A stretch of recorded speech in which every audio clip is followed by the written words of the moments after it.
Tangible. Is back. Awesome. Oh!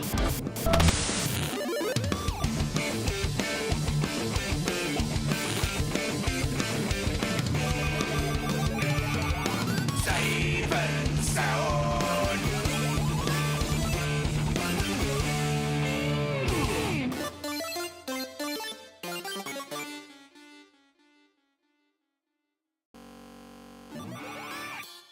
Howdy everyone, and welcome to Save and Sound, the celebration of music in games. We are your co-hosts this evening. I am Hans. And I'm Kate. And today is day 3 of the showcase, which means this is the last time that you'll be seeing us this year. But it's not time to sulk right now, because we have 4 hours of musical and video game goodness to look forward to. We have gathered about 70 studios for Save and Sound to watch video game concerts, audio deep dives, and, you know, just share some good times together. Just like Day 1 and 2, the show tonight is organized in blocks. So we will shortly present 4 to 5 games, then we will watch their content, and then you can find us right here for another hosting segment. In total, we have around 4 hours of amazing, unique content for you to watch. Alongside this event, we have a Steam sale, where you can find all the featured games and soundtracks, as well as new exciting demos to try. You can also check out the 2022 edition on the bottom of the page. And tonight we are giving away an AMD Radeon RX 7900 XTX. I mean, this thing is a spaceship. I'm pretty sure that it's one of the highest end graphics card that they have available at the moment. And to enter, it's pretty simple. All you have to do is write your chat username and your email address in a form that we'll be linking in chat very soon. And make sure that you stick around, during the show, because we will be shouting you out, and you should be here for that. We'll also be giving away game keys of participating games like Baldur's Gate 3, Vampire Survivors, Cloudpunk, and many, many more. But I think it's time for some content. What do we have coming up? We are starting today off with the game Where Birds Go to Sleep. It's by Quiet Little Feet, and it's a story-rich, breathtakingly beautiful role-playing adventure where you enter Cormo's mind as he embarks on a mission to chart a mysterious island shrouded in mind-bending fog. Martin Schutte, the talented composer, artist, and writer on the game, will walk us through the music he made and play several pieces on his guitar. Next, we have NeuroSquad, Slay the Horde, the bullet heaven roguelike, where you can combine any weapon with any upgrade, and it's featuring the absolutely insane solo developer Matt Nemori with a headbanging performance. The third piece tonight is Nivalis, which is set in the same universe as the critically acclaimed neo-noir delivery sim Cloudpunk. In Nivalis, you can do many things, from managing restaurants and decorating apartments to fishing and romance. In this piece, we will see the composer for both games, Rijnen, talk about his music and sound design process. We'll then be checking out Manor Lords, a medieval strategy game featuring in-depth city building, large-scale tactical battles, and complex economic and social simulations. They have provided us with an exclusive look into the orchestral recording of the soundtrack. And our last game of this block will be actually two games. It's WrestleQuest and Renfield, two games by the same studio called Megacat Studios. Erin Lee will be performing tracks from both games. It's quite the show. That's all for now, and enjoy the content. Have fun! Quiet Little Feet, and I do the music for Where Birds Go to Sleep. I also do the art and writing jointly with my wife. For those of you who have played our demo, you will recognize the main menu music. So we want to make an instrumental cover of the main menu ambience track. Only there is no melody. Now, we have to find a melody, and there actually might be one, only it's omitted, and then it's up to us to actually hear it in, in all the frequencies and noises that are happening there. Now, I found one, and if someone else were to do this, they would find something else. Here it is.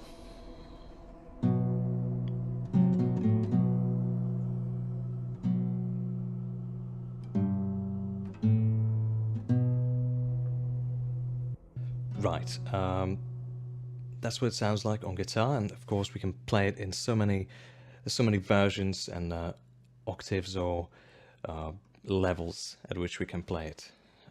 Rather, what it sounds like to me is...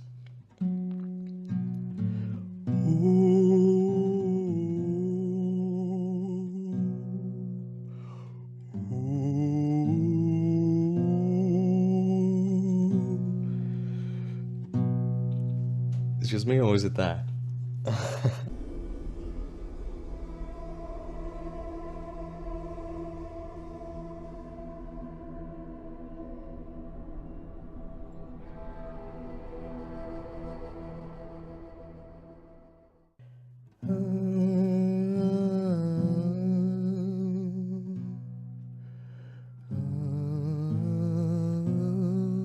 Yeah, so I've been listening to a lot of Aramaic prayer songs, and they are like choirs, you can look them up. They are fascinating, and I felt really, really inspired to make a similar song. Our game is set in this fresh, super fresh, half-fictional, Near Eastern, Middle Eastern setting. It's a mix of all the Mediterranean cultures. Now, the music in the game is not exactly historically accurate. It's sort of a mix, so we have Western timing, like half Western, half Oriental. So it does feel familiar. It doesn't feel exactly like the tropey desert music. This probably won't come across in the song, that's fine, but in my head it's about an unsuccessful ascent to heaven, or in more practical terms, being unable to attain something just out of reach. So first we will have a lot of pleading, a long, long journey, and then comes the rage. And after that, we will have some hope, where things will go up and up and up into a crescendo almost.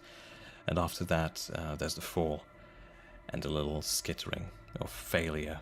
So yeah, this was a great challenge for me. I'm super happy I did it, and I hope you enjoy it with me.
Hi, I'm Harry and I'm the composer for the upcoming game Nivalis. Nivalis is a game soaked in atmosphere with a vibrant living world to explore. There's endless personal connections to be made as well as activities to engage in, so of course the score has to reflect that. So Nivalis is the city where the original Cloudpunk game was set, as well as the follow-up game City of Ghosts, both of which I did all the audio for, so I'm very familiar with how this world looks and feels. Characters play a vital role in this game, all with their own unique lives and characteristics, which opens the door for a very diverse score. This differs from the original Cloudpunk game, as well as City of Ghosts, which was focused more on the feelings of living in a dystopian city. So due to the theoretically endless amount of gameplay hours, the Nivalis score has to be much larger than that of the previous games. This of course does bring challenges, such as how to make each track diverse, but also recognisable as part of the same project. The music will also change depending on where you are in the game, so you'll hear a different style of soundtrack if you're towards the lower part of the city than you would hear if you were in your apartment or if you were just wandering the streets. The composition process varies from track to track. Sometimes I can just be designing a synth patch, play a string of notes which sound interesting, and then I'll develop chords around them and that'll evolve into a full track. Other times, we have weekly Teams meetings where the rest of the team will show their updates and I'll be able to see a level for the first time or a certain building for the first time, and that'll really inspire me to compose for that part of the game. Melancholia has always been the leading tone in the Cloudpunk universe, however Nivalis reaches out to a slightly more uplifting feeling. We do of course have a few references when it comes to how the score should sound, taking influences from synthwave and retrowave, as well as more cinematic cyberpunk scores. I try and create a blend of all of these elements, with the warm analog synths and arpeggios leaning into the diverse lives of the inhabitants, and then the big cinematic drums and the bass rumbles and the soaring synths to just show just how big Nivalis is. So for this track I started off with a simple arpeggio which I played on a synth patch that I made. Once I was happy with how that was sounding, I went about adding some effects such as delay and reverb, and then creating a supportive backing track on some pads. As you can hear, that just thickens up the tone of the sound and creates a nice backing feeling.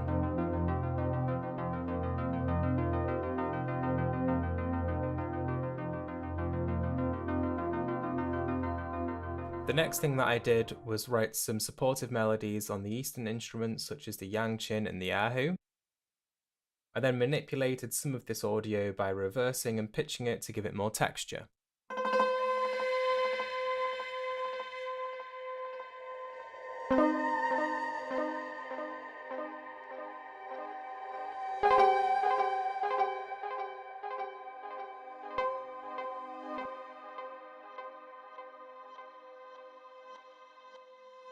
So if I play these Eastern layers together with the arps and the supportive pads, this is how it sounds.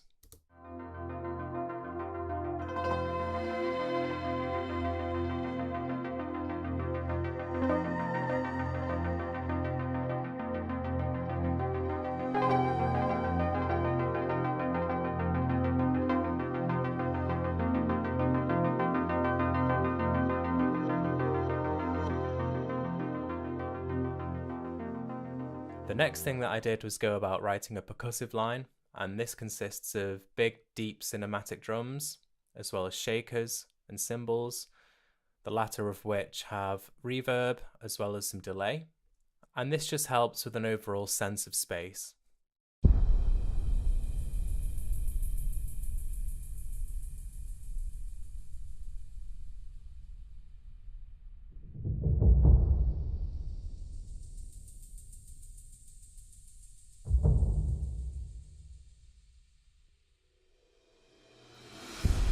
Up next, I went about making a bass line. I knew that we didn't need anything overly complex or rhythmic for this track, just something to really fill out the low end. So what I did was create a very simple sine sub bass and played the dominant notes of each chord on that bass. The bass does evolve throughout the track and becomes layered with some more typical synthwave sounds, especially towards the swells, just to give a bit more colour to how the track sounds.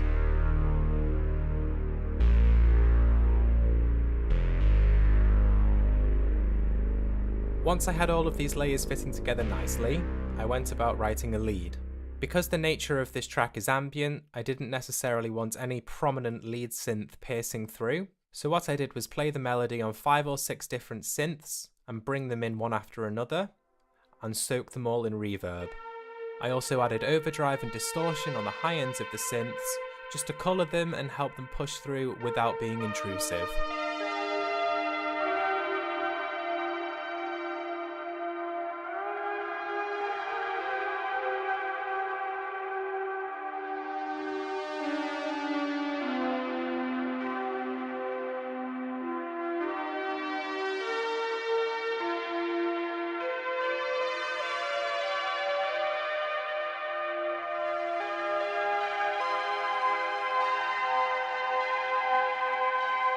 The final thing to do is the backing tracks. This includes things such as cinematic strings, solo cellos, pianos, ambient pads, hard panned left and right, as well as white noise and other sound effects. These layers really do help glue the track together, as well as add texture and a vast soundscape.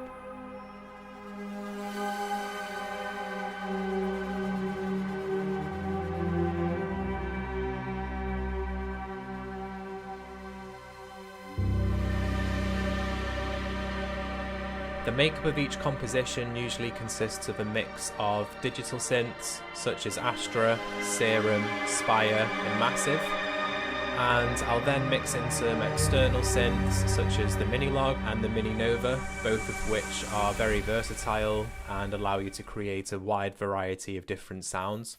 I will also record some of the percussive elements live, such as the egg shakers, tambourine, snare drum and the cymbal rolls, as well as the hi-hat rhythms, which just keep things from sounding too static. I also do all of the sound design in the game, and that's mostly done with self-recorded sounds, which are then put into Ableton and manipulate until I have just what I'm looking for. Some of the sounds are obviously more straightforward, such as water splashing, the breeze, the rain, general street ambience.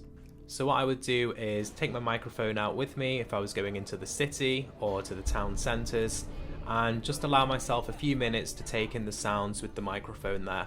Once I got home, what I would do is process those sounds by chopping them up, reversing some of the sections, adding some effects, just to make it indistinguishable from any specific sound, however recognisable as an ambience of somewhere that's busy. The visual vibrancy of the world and the extreme detail really does make it easy for me to imagine what sounds are needed and where. Working on Nivalis has been a lot of fun, and in many ways it feels like a natural progression from Cloudpunk and City of Ghosts. As I said, it's been very interesting being able to explore different musical elements that layer on top of a vast dystopian foundation. I hope that there's some surprises in the score, as well as comforting familiarity. But most of all, I do hope that the music manages to capture just what it's like to live a life inside of Nivalis.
project's scope just increased with time. We started with samples.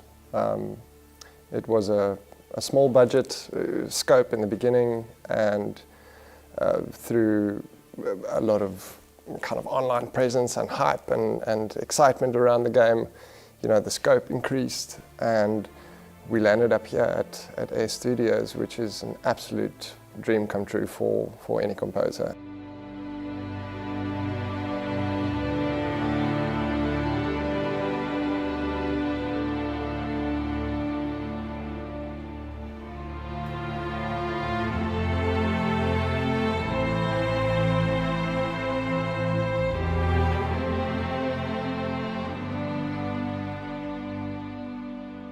The two core components to the score was going to be cinematic music to capture the beauty of the game, and medieval music to capture the authenticity of the period that we're in.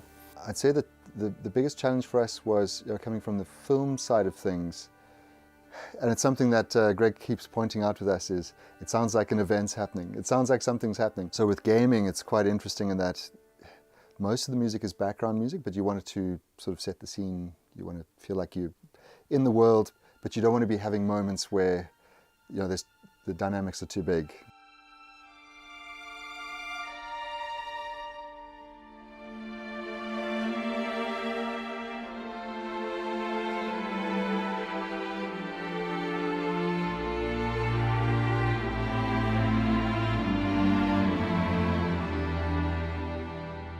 The strings element of the score to me was extremely important from the beginning because of how much detail there was to how the game looks, and you know the puddles in the dirt roads and the trees rustling, and it just felt to me so important to capture that almost cinematically,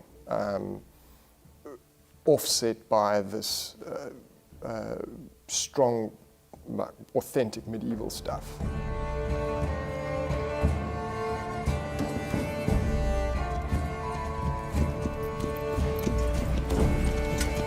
Come along, lad.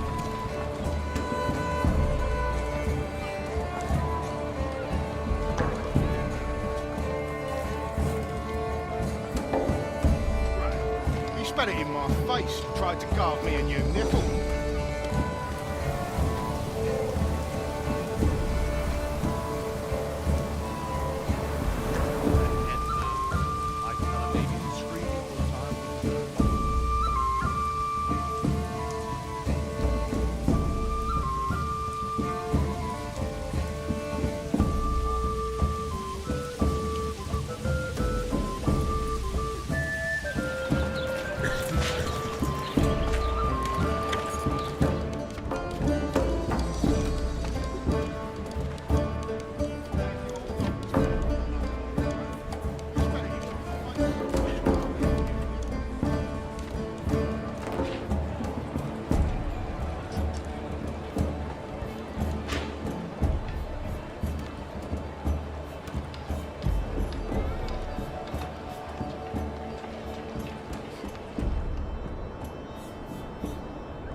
But we found that some of the best stuff was actually the improvisational stuff, where the artists were free to sort of improv in their style. So maybe we could have a sort of a bass melody at the core, but then you allow the instrumentalists to sort of express it in their own way. So we've moved more into relying on the expression of the artists than, you know, our expression of it. I suppose that was a big learning as well.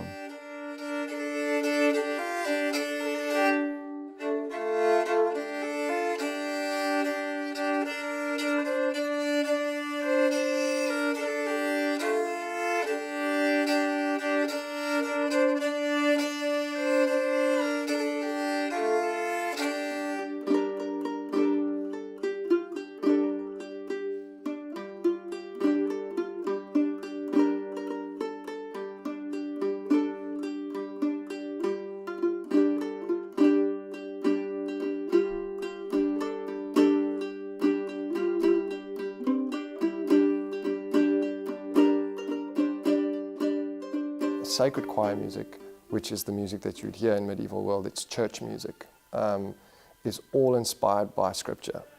And so when we set out, again in the beginning, writing choir music, we think melodically, and we start writing melodies and things that we think sound awesome and pretty and all that. But that's kind of the wrong end to tackle first. It's the melodies and the things are based off of the chants. And so we had to dig down and we had to go and find these actual old chants and then write our music based on that to really capture what music they actually listened to, what they actually sang.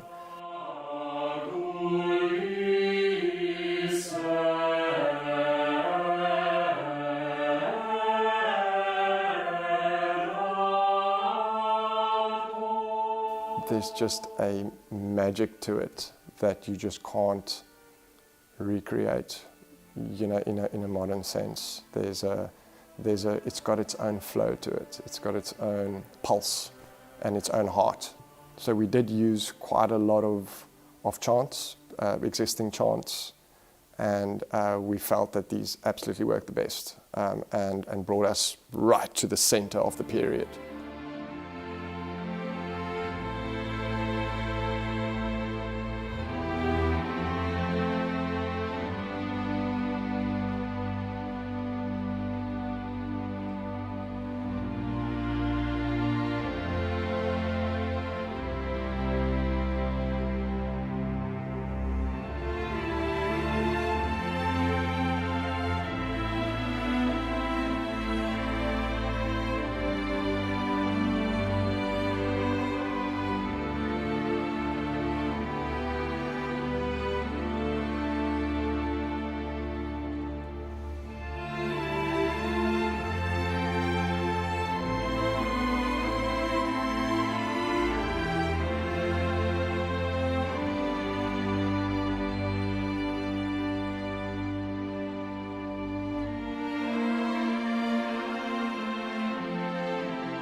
Welcome back!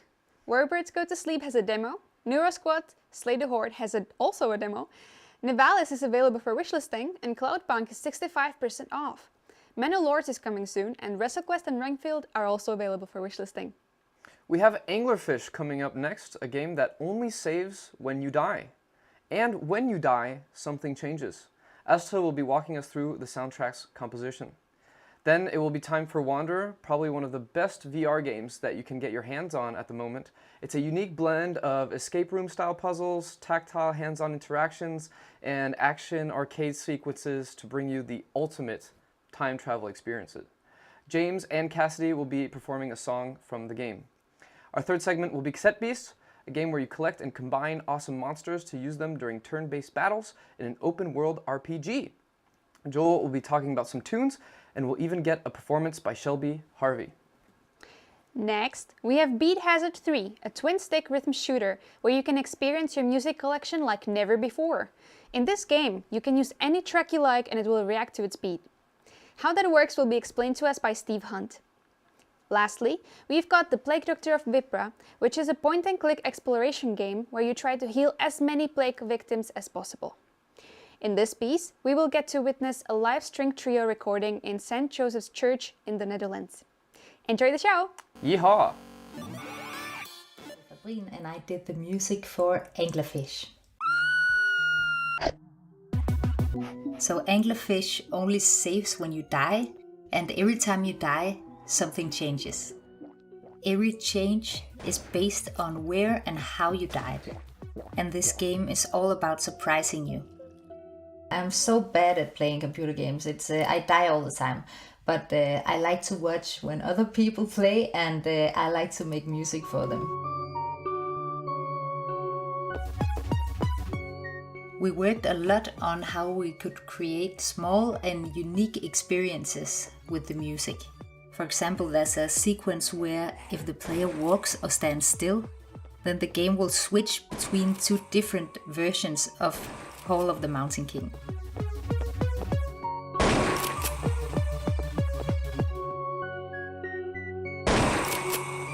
I think one of the most funny tracks to make was this hard dance version of the Hall of the Mountain King. And switching from this hard dance to this lullaby version is really like, wow, what's going on? I like that. Also doing this third version of this classical symphony that was like kind of hip hop.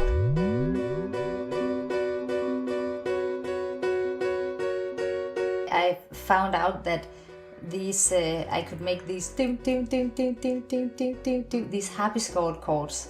And they reminded me of this Still D.R.E. track with Dr. Dre and Snoop Dogg. And I thought, okay, so let's take this classical symphony track from hard dance and lullaby to hip hop. And then I put a bit of like some gospel singing on it, of some wannabe gospel stuff I'm singing, and I pitched it down so you don't hear it's me, I hope.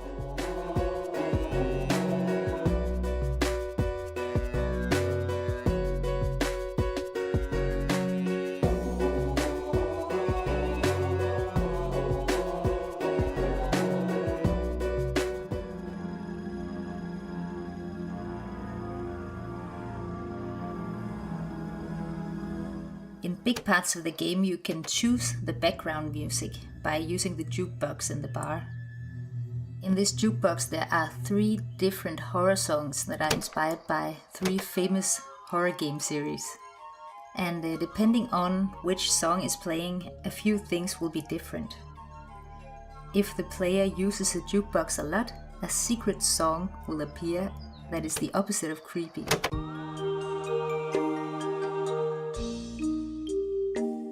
And this gives the player a chance to find me as a magical cat in the game, and I really love this feature. When John and Mariah, they sent me these 3 references of tracks that are in 3 pretty famous horror games that I had never played. but it was still, for me, it was quite easy to catch the vibe, and they were so different, and I had a lot of fun making these.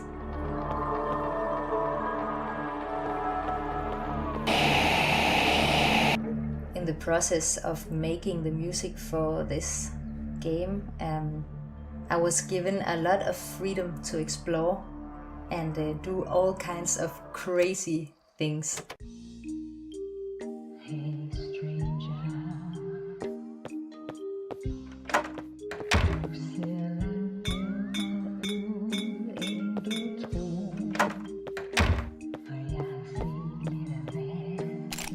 This track is called Beautiful, and it's you can choose it on the jukebox if you want to listen to it. I imagined that I was this middle-aged woman drunk at a bar. I have seen someone that I really like, and I sing to this person. I'm not sad. I'm like in a good place, and I really want to take this person home with me. I used my M1 Korg keyboard, which is actually in a lot of music in this game. It's if there's a red thread between all of these different surprises, then it will be the M1 Korg keyboard, which has so many nice sounds that reminds me of my childhood, because they were everywhere in the 90s. When I work, I like to be where I feel like I'm a little bit into the deep end of the water. For example, I did this track where I rap.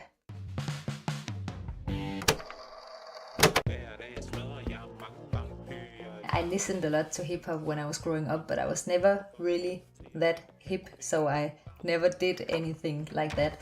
And it was great to be able to get the chance to do this.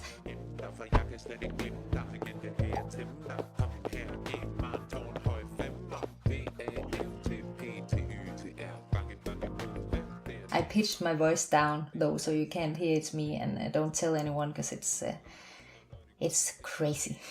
There are also several sequences in the game that are designed after the music was made.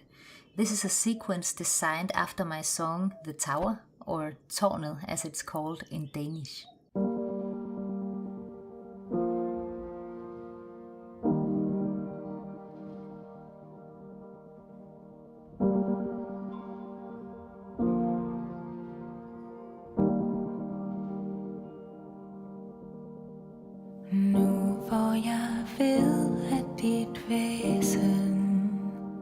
The fact that this sequence in the game was made to fit the song The Tower is really cool for me to try, because it's usually the other way around.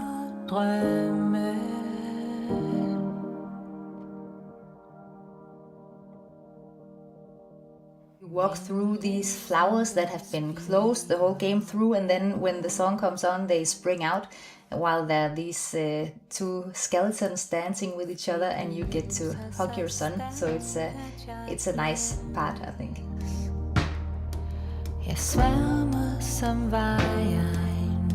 When the music for Anglerfish was done, or at least when I thought it was done, John and Mariah asked me if I could do this track that would be surprising to them and to the player.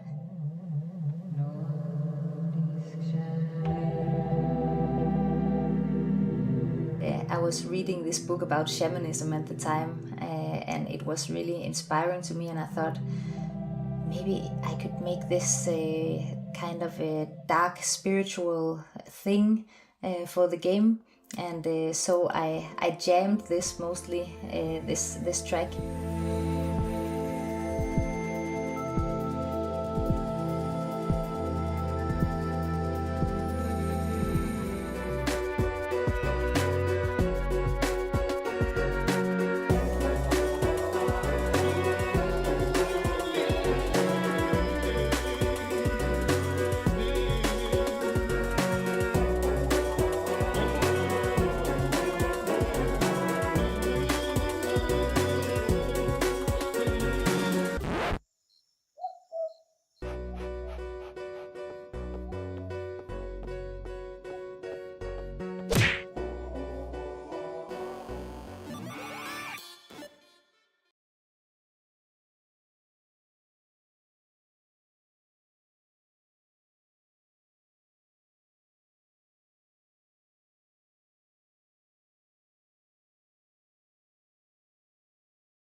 Oh, hello there.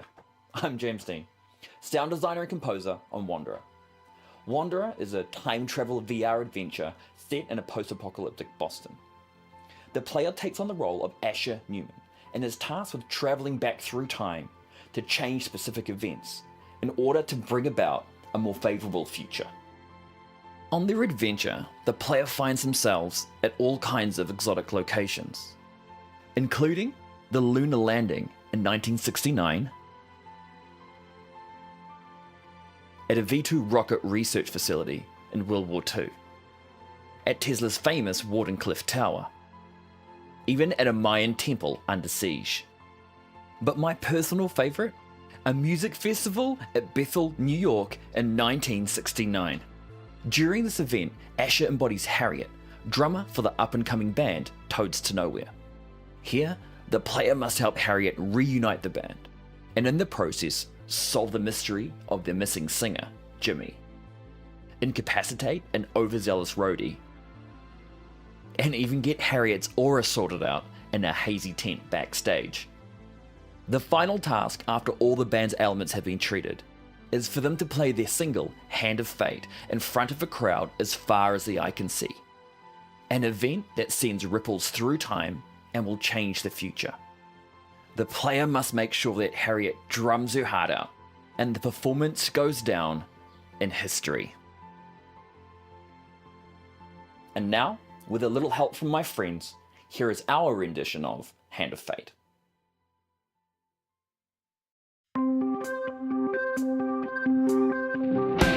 When I was just a schoolboy, yeah, headmaster told me, son, you never make it out the steady time. You'll be nothing till your days are run. On my 16th birthday, a guitar strapped on my back. I blew my mind and I blew this town, and I ain't ever going back. I ain't going back.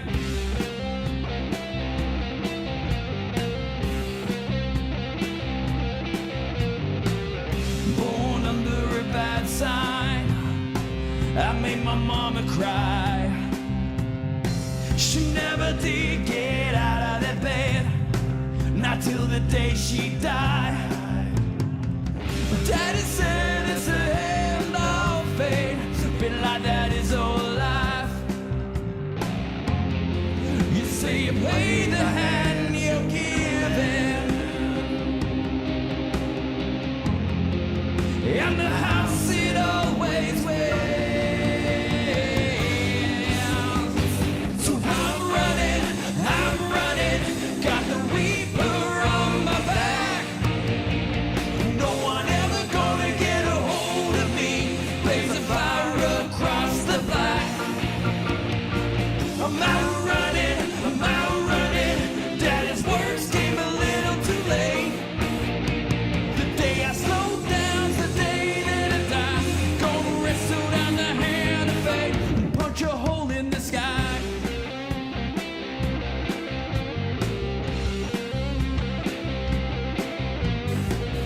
Standing at the crossroads, chasing the devil this time.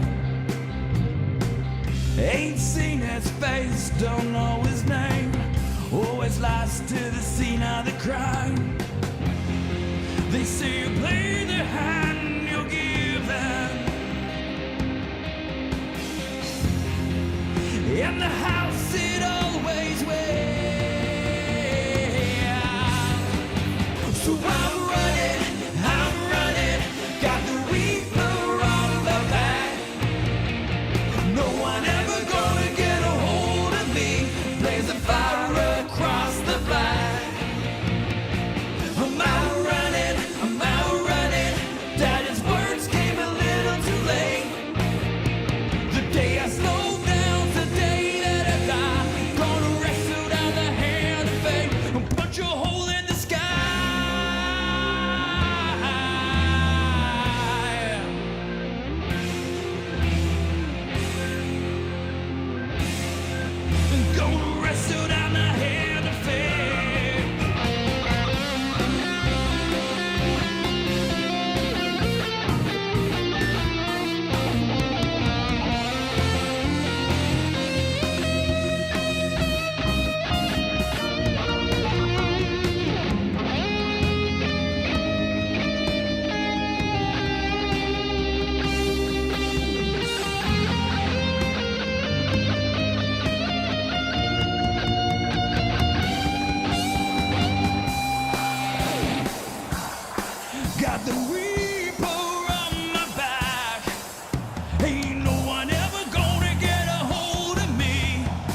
Oh, hey, I'm Joel Bayless, composer for the new game Cassette Beasts. Now, if you don't know, Cassette Beasts is a monster collecting RPG where you find yourself in a strange new world where people are transforming into monsters using cassette tapes. But what gear do you use, Joel? What gear do you use? Well, I'm glad you asked. I'll tell you, not much. The production for Cassette Beasts was pretty bare bones on my end, to be honest. I had a mid-2012 MacBook Pro, which I've recently upgraded because it blew up. I've got a pair of Bare dynamic headphones, which great sorted me out. I didn't even use monitors, which is pretty blasphemic in a lot of circles, but you know what? It worked for me. So these are great. And this baby right here, the SE X1A. Now this bad boy I used for guitars, vocals, cost me about 90 quid, and it's good enough. So if you're after a large diaphragm condenser on a budget, I would recommend the X1A, it is good. And then after that I've just got a very basic MIDI keyboard, a couple of lovely guitars, and a lot of heart as well, a lot of heart. Plugins, I used a lot of the Arturia Synth Collection 5, that's where I got a lot of my synth sounds from, because they've got a great library of like virtual versions of a lot of classic 80s synths, so that was super useful. And then apart from that, I'm a big ambassador of a good old stock plugin. Alright, I said it, I like a good stock plugin. Logic's compressors, the multi-band compressor's great. Even some of the reverbs, the Space Designer on Logic is great. I've since upgraded, mainly out of just kind of, I don't know, pressure than anything, but you know what, a good old stock plugin is great, don't let anyone tell you otherwise. So there's a lot of hard hitting rock tunes in this soundtrack, however there is a lot of like nice atmospheric stuff as well. It's got a wide range of different styles really, and ultimately the game's about just going, having fun and going on a little adventure with your mates. So there's some fun tracks on there as well for sure. One of the funnest being our jaunty merchant tune, or shop track. I love a good shop track, and we do love this one. It was originally in our previous game, Leonard's Inception, but we liked it so much that we thought we'd bring it into Cassette Beasts, give a little modern twist. So yeah, I'm just gonna jam it out. Because I like it. Yeah, take it. Check this out.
So one of the main tracks in the game plays when you're in Harbour Town, this little hub area of the game. It's a cute little seaside town, and you spend a lot of time there going back and forth. So when you're in this area, in this little town, you got this little song playing called Wherever We Are Now. And it's this nice, chill, lovely little slow with a lovely vocal melody that hopefully sticks with you after you stop playing. I think it's one of the highlights of the soundtrack. So just to finish things off, we've got a nice little concert performance of it with me and our singer Shelby Harvey. So thanks for listening, thanks for watching, and yeah, check this out. Nice one.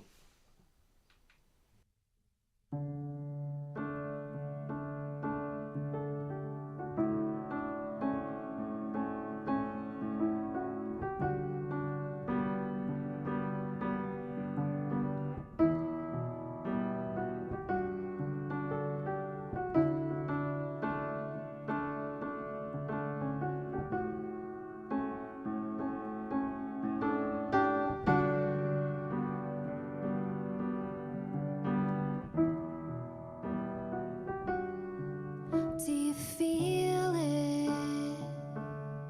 A lack of wind, but abundance of air. We're all in the same ship, floating somewhere without any aim, but at least we're together. As we tether and link our arms as we think that there's no getting out here. I don't know you, but we'll make the most of wherever we are now. Slow floating under the stars now. It's okay to be uncertain, 'cause I'm certain it's fine to be floating here for a while with you, wherever we are now.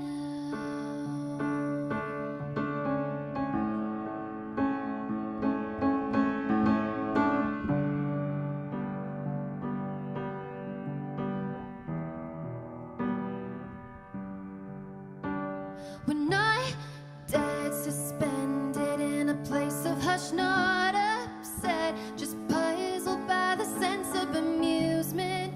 It's amusing, losing all of our direction. Now we're lost. Tell me which way you wanna go. Tell me how far you're thinking, and I swear if you wanna go, I'll be right there by your side. 'Cause honestly it can go either way, but I think I'm alright with the chance that we might end up right back here, or wherever we are now. Slow floating under the stars now.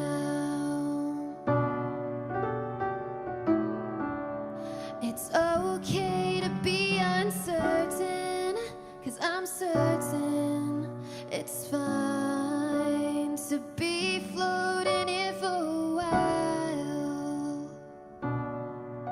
with you,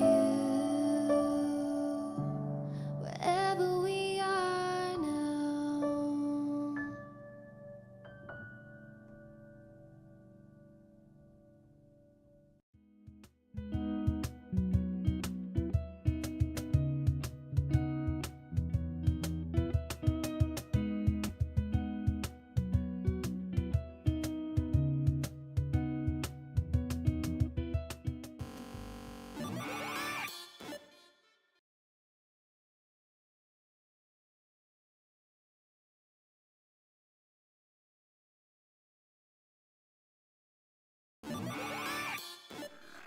Hi, I'm Steve from Colbeam Games, and this is a deep dive into the audio of Beat Hazard 3. Beat Hazard 3 is a twin stick music driven shooter, so you can use any music you like, your own music, stream music, and that you play to that as a track, and everything that is going on the screen is going to be linked to the music in some way. So I'll give you a quick demo of the basics, and then I'll go into a bit more detail of what the game's doing in the background.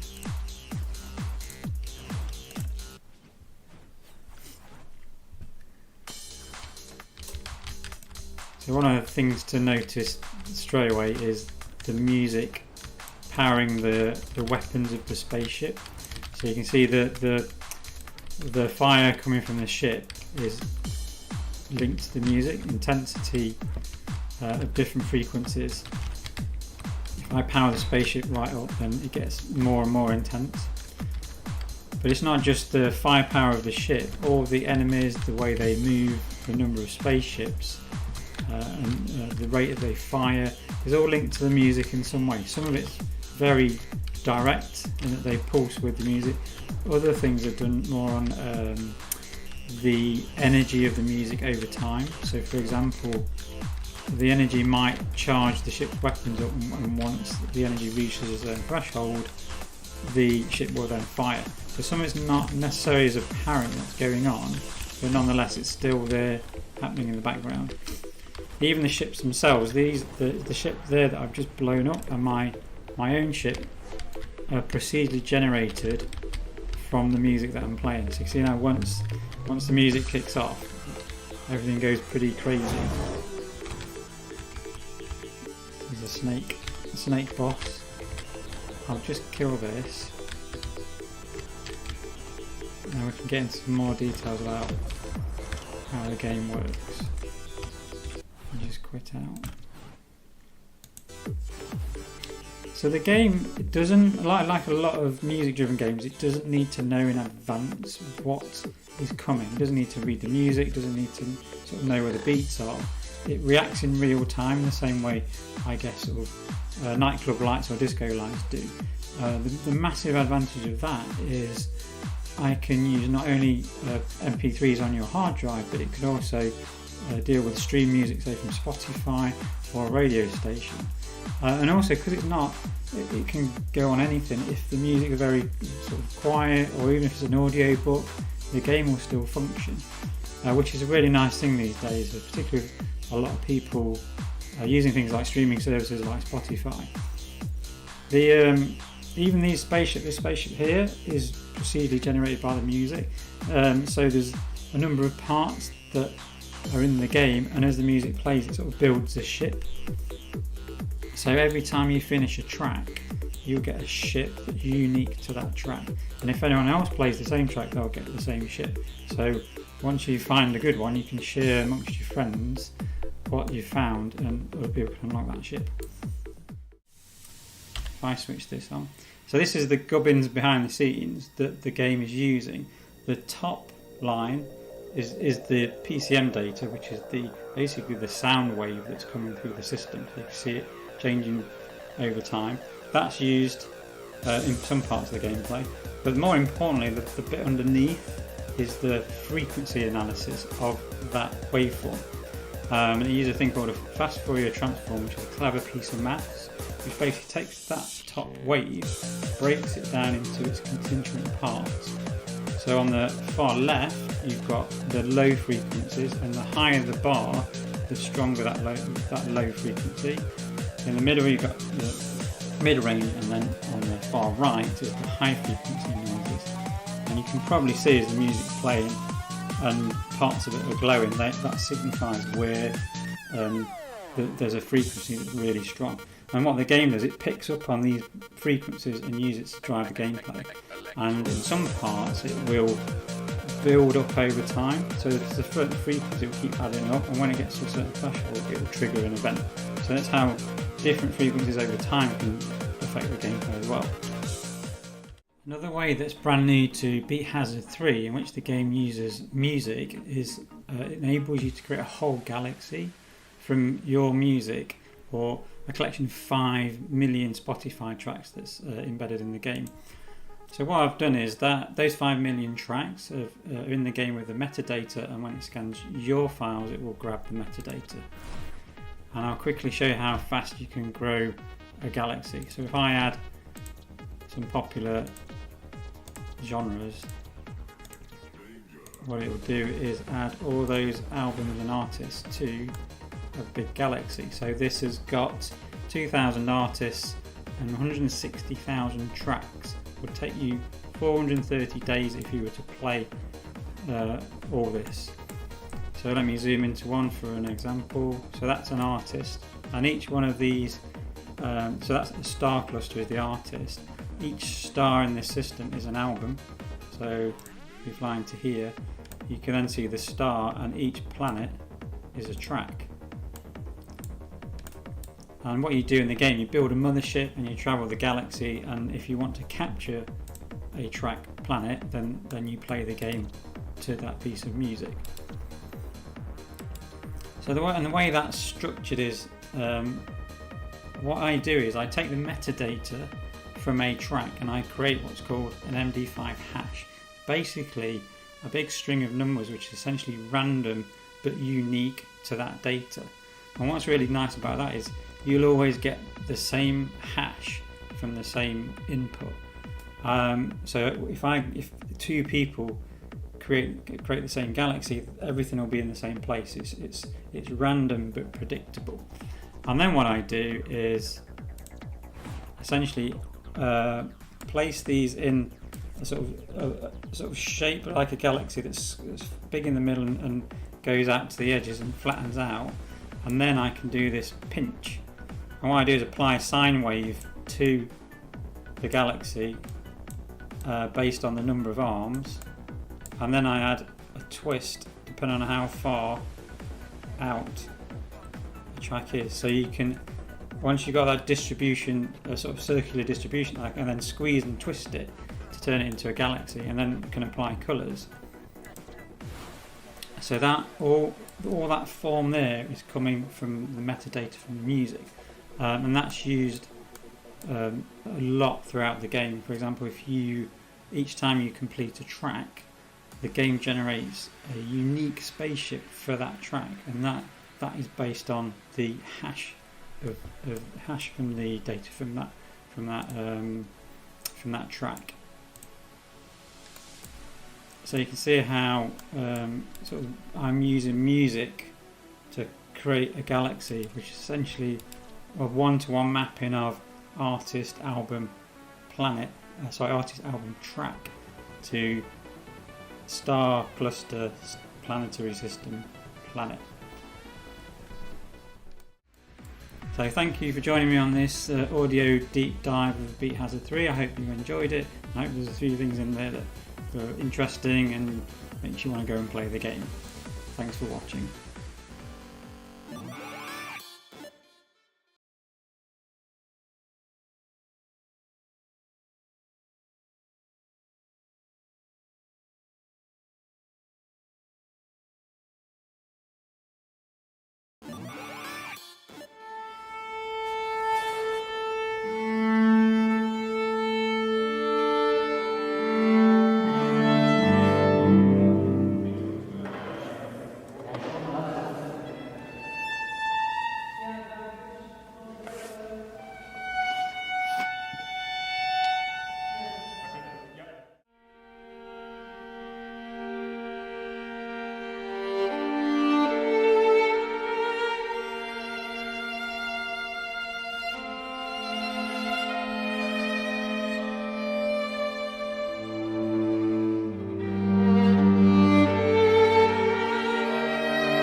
And welcome back, y'all. Anglerfish is 50% off right now. Wanderer is on sale with 20% off, I believe. Cassette Beasts has a bundle sale going on, and Beat Hazard 3 also has a bundle sale, and Plague Doctor of Wippra also has a bundle sale.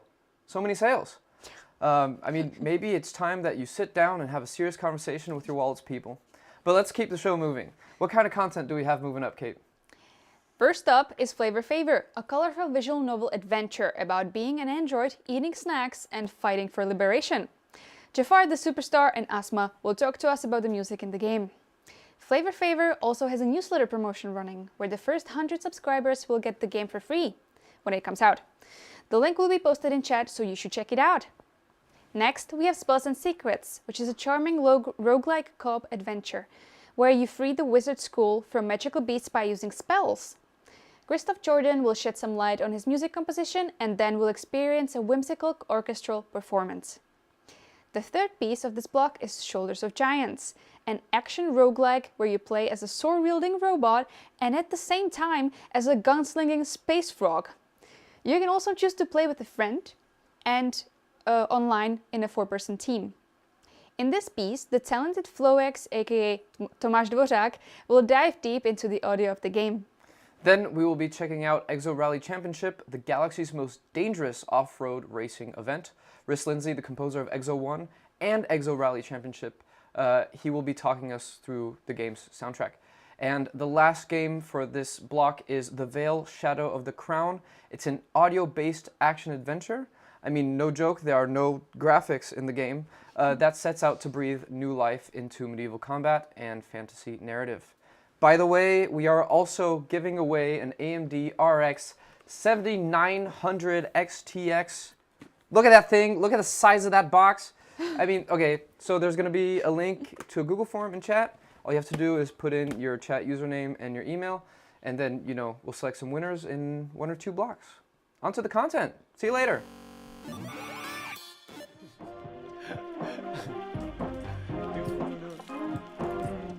Oh, hi! My name is Jafar the Superstar, and I'm the lead writer on Flavor Favor, developed by Studio Malusi. And I'm Asma, the composer and sound designer for Flavor Favor. Flavor Favor is an upcoming soft sci-fi visual novel about an AI race called Fumers and their fight for freedom. Your fight for freedom. Fumers are created in order to serve mankind unconditionally, but some fumers have been growing sentient and gained sense of agency, and with it, an urge to fight for their own liberation. In Flavor Favor, you join a group of Fumer refugees on the remote island of Tuinu, who are trying to establish a community based around sustainable work ethics. You befriend or fight characters, explore your expanding senses, unravel mysteries and secrets and betrayals, and most importantly, eat snacks!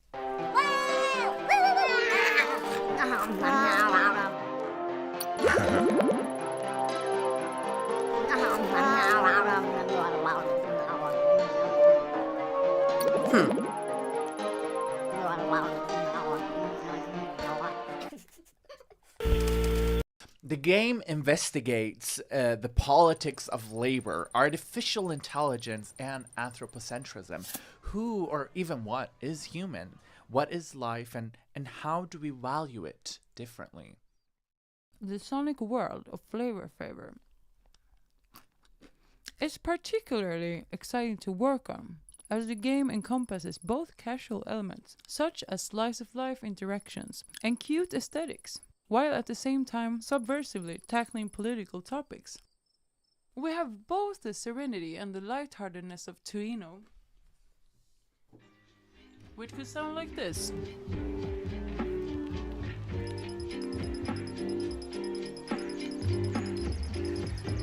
As well as the hardships of reality and revolution through industrial metallic sounds, enhancing feelings of uncertainty and discomfort.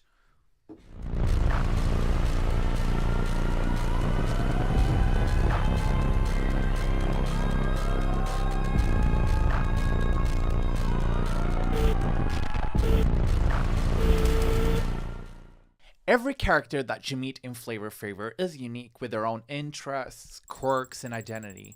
Your choices and approaches to dilemmas and conflicts and situations determines your own personality, which in turn also determines which relationships will be enriched and which will be estranged. This is also reflected in the music, as each character has their own instrument and pace to the same melodies and themes. A personal voice in the soundscape, if you will. For example, this is the main theme.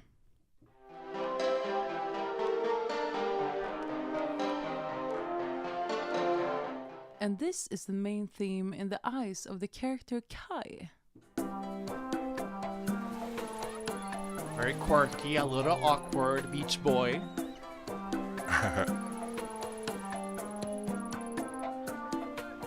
And another character, Yaya.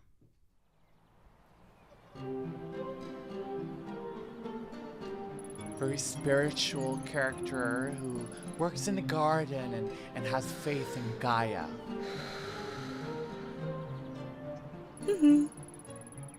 A way of, emphasizing their newfound individuality as opposed to the anonymous mass productivity of their past. I've also been building a continuous sound library for each character, finding nuances in their voices, depending on their moods and feeling towards you.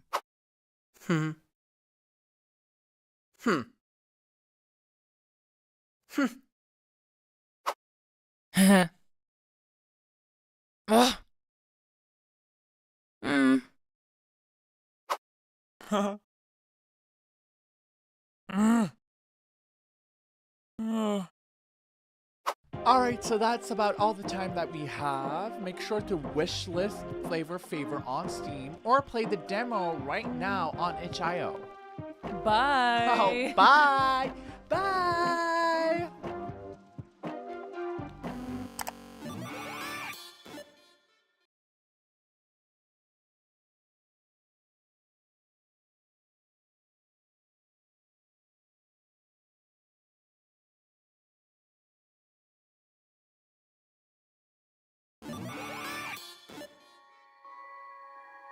Hi, my name is Christoph, and I'm the composer and sound designer for Spells and Secrets, and today I would like to take you on a special journey, from the initial virtual creation of our soundtrack in my little studio, to a breathtaking live performance by an orchestra.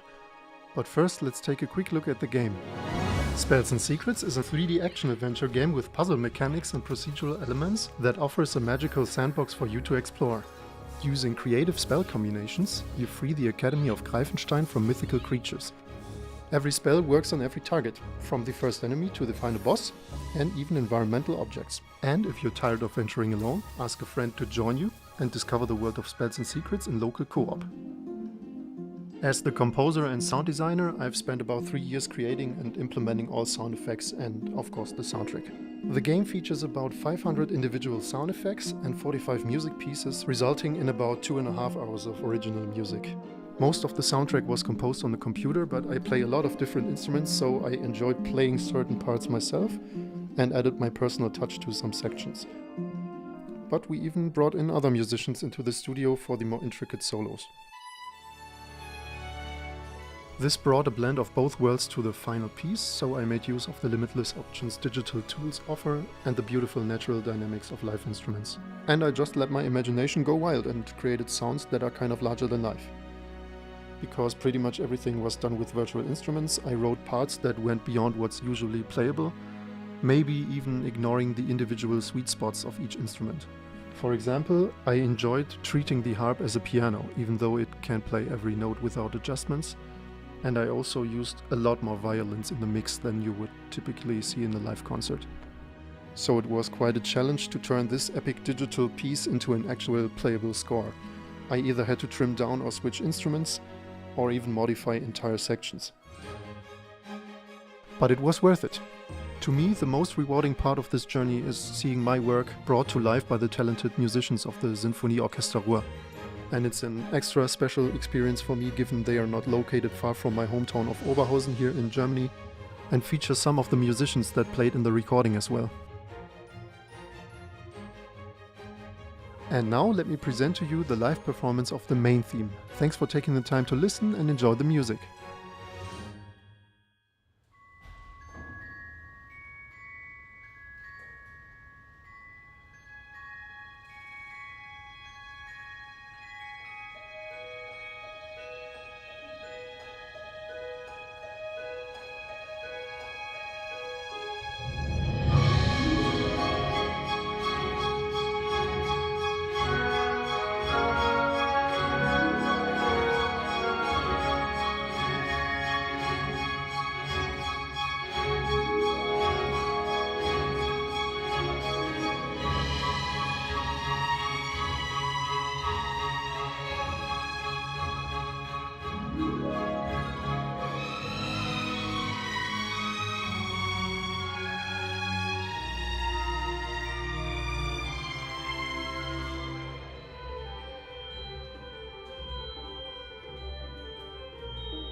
Akaflex, and welcome to my in-depth video about my recent soundtrack for the game Shoulders of Giants. This game is quite different than I usually do. It's a roguelike, where you operate frog and robot. It's very much about running and shooting. For those who know my work, I usually do more relaxing and atmospheric projects, like I did with Amanita Design. But it was actually why I really found this offer to make the soundtrack so interesting, because I got this opportunity to try something pretty different. When I think about this project and the approach to it, first thing which comes to my mind, it's idea of running in landscape, which is in a way a metaphor of the music on its own. I imagine like this kind of synesthetic idea of music where you go through some path, and maybe like left side of the landscape you are going through is like your left ear and right side is your right ear, and you can kind of develop this landscape out of music.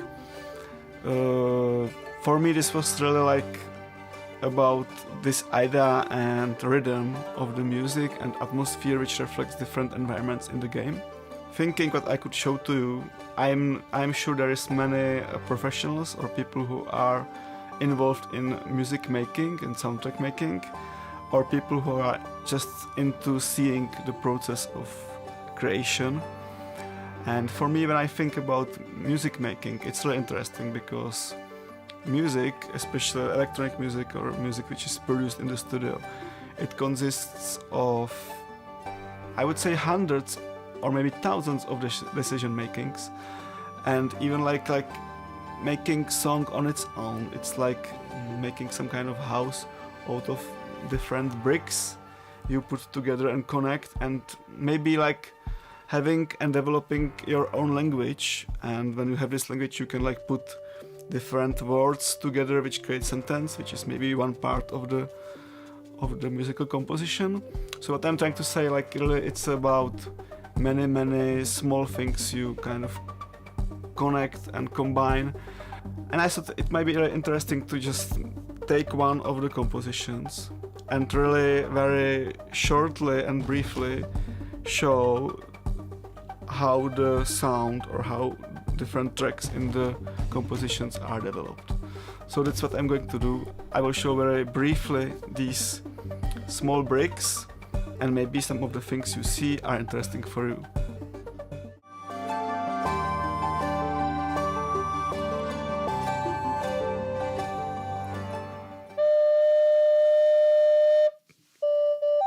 Isotope, Iris2,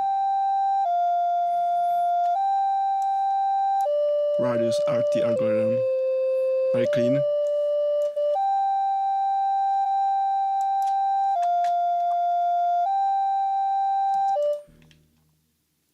Harmonic modulation through Eventide.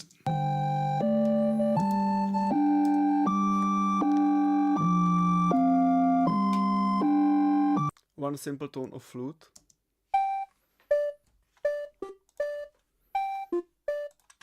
Spread into contact. Elastic pitch modulation.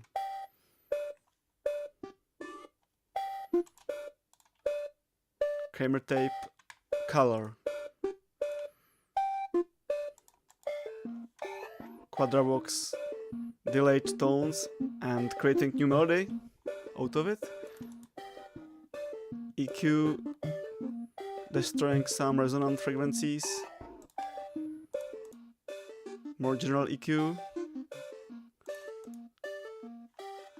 Compressor. Space. Widening effect. Spring reverb.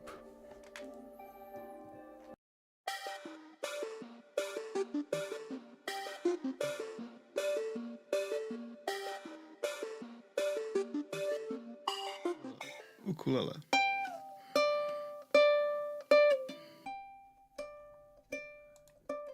Different layer.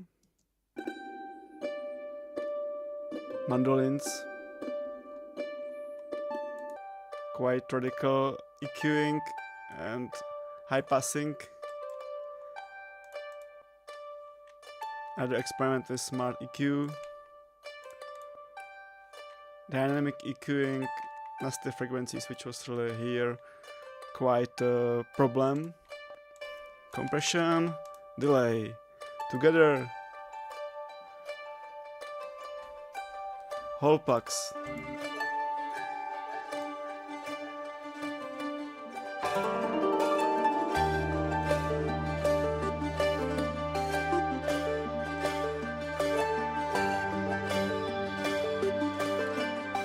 Polybird arpeggios.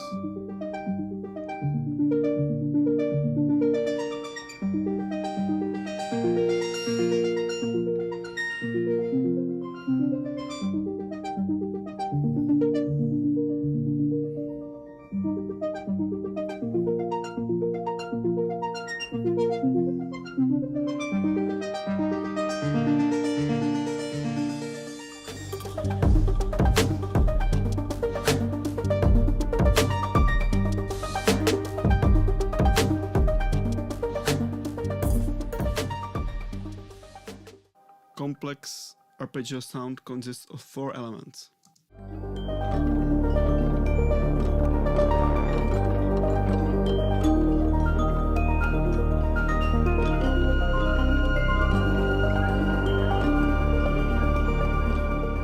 All together,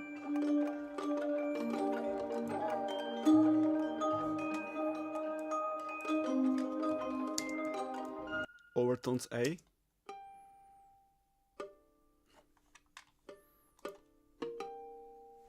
with some velocity randomization.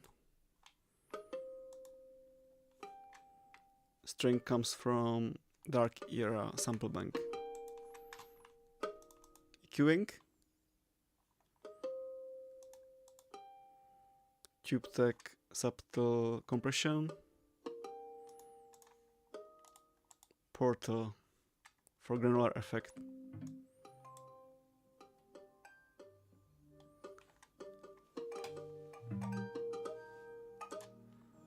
Saturation, delay,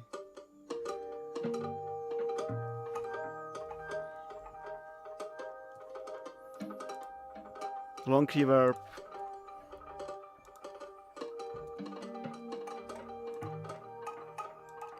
widening microshift process, overtone B with different processing.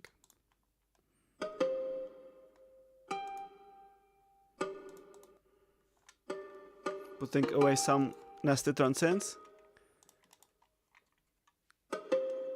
Compression.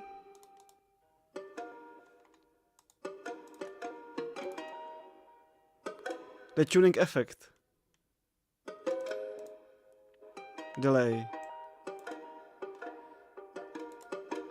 Together with the first track.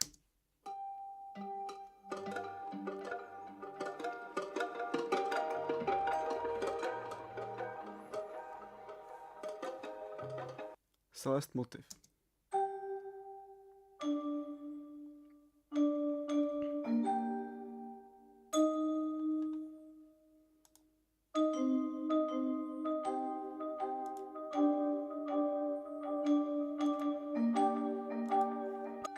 Arpeggiated Celeste. Together with Celeste 1. Together with the detuned overtones, together with the main overtones, glitched ones, plus screams,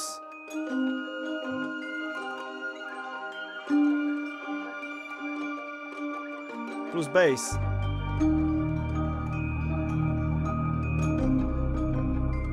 plus arpeggios.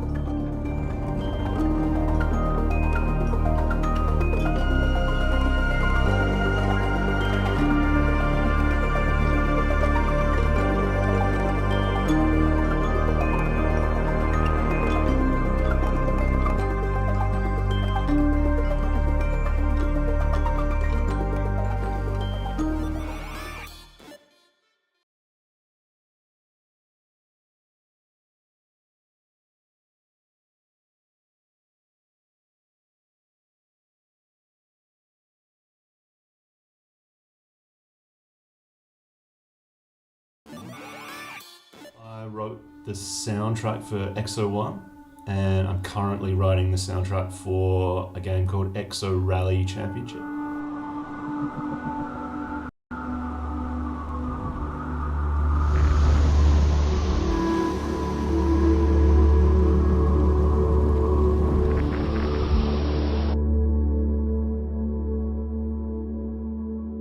I thought I'd talk a bit about how I wrote the music for Exo 1 and how it differs a little bit from the music I'm writing for Exo Rally.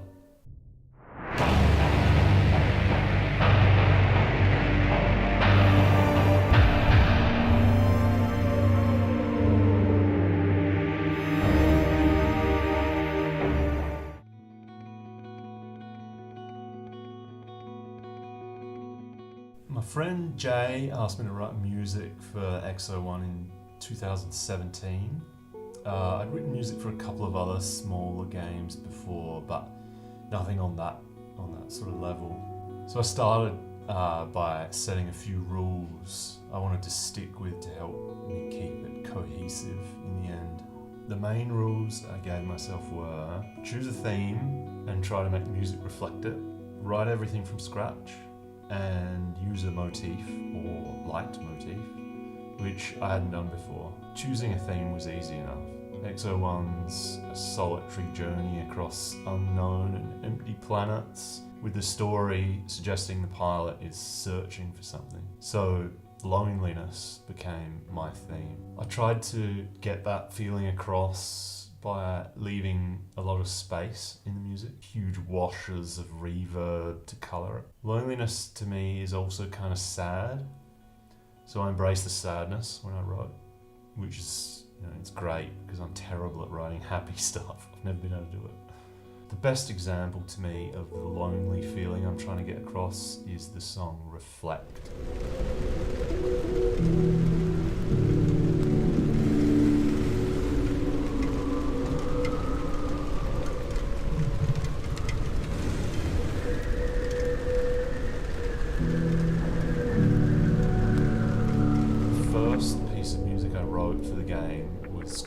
Yesterday, and it's from the first planet, so it's the first in-game music you hear. Initially we had an issue because the planet starts with a tutorial, so the music doesn't really fit with that. So I ended up adding a trigger, so the music only starts when you leave the tutorial and launch out into the game proper.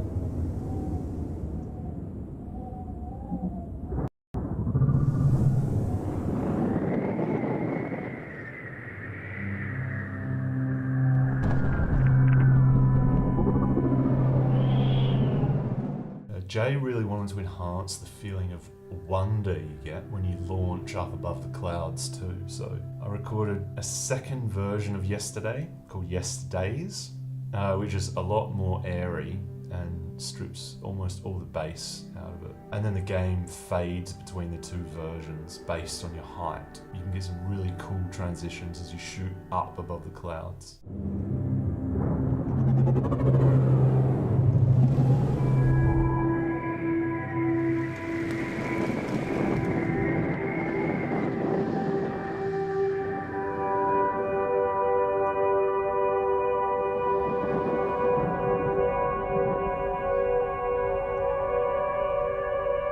As I mentioned, one of my rules was to include a motif or familiar melody in the music that would sort of tie the whole soundtrack together. There's a strange flying object you encounter a few times through the game, which is quite important to the story. So I wrote a light motif that plays each time you see it.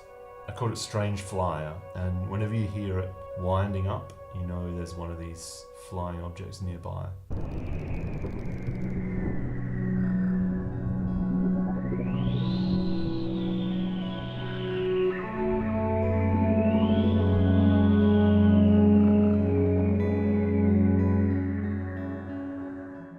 Final Planet, I think, is my favourite in terms of music. It's got 3 parts, an intro, a placeholder, and I guess the final song. The intro was the first bit of music I wrote to a pre-scripted event in-game, which is when you're plunging down into the gas clouds on the final planet.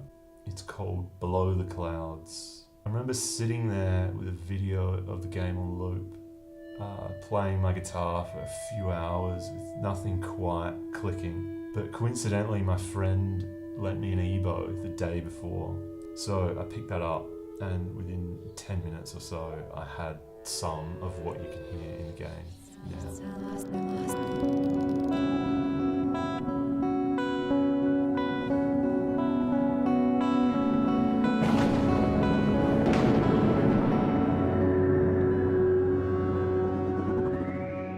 After that drop-in, we wanted to play a song called Something Approaches, but it didn't sound right starting straight away, so I took some chords and bits of Something Approaches and turned them into a really spacey loop that repeats until we're ready to play the final song.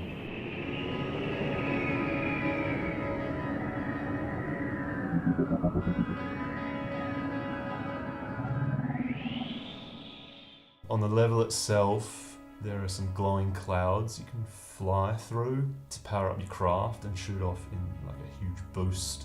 So we thought, why not use that burst of momentum as a trigger to start the final song.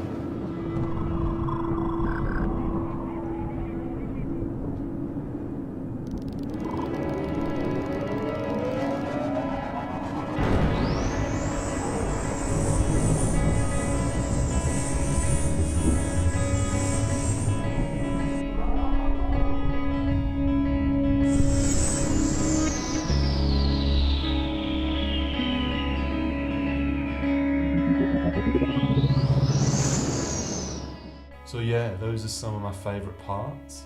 It took me around 3 years to fully finalise the soundtrack. A lot of that was just small little tweaks. One thing I want to say in case there's anyone else out there like me, I hated the music as I was writing it. I thought it was no good. I wanted to scrap it and start again quite a few times. It wasn't until the game released and I wasn't able to change anything that I realised how proud of it I was and how much I liked it. Watching trailers, with my music over the top, never get old for me.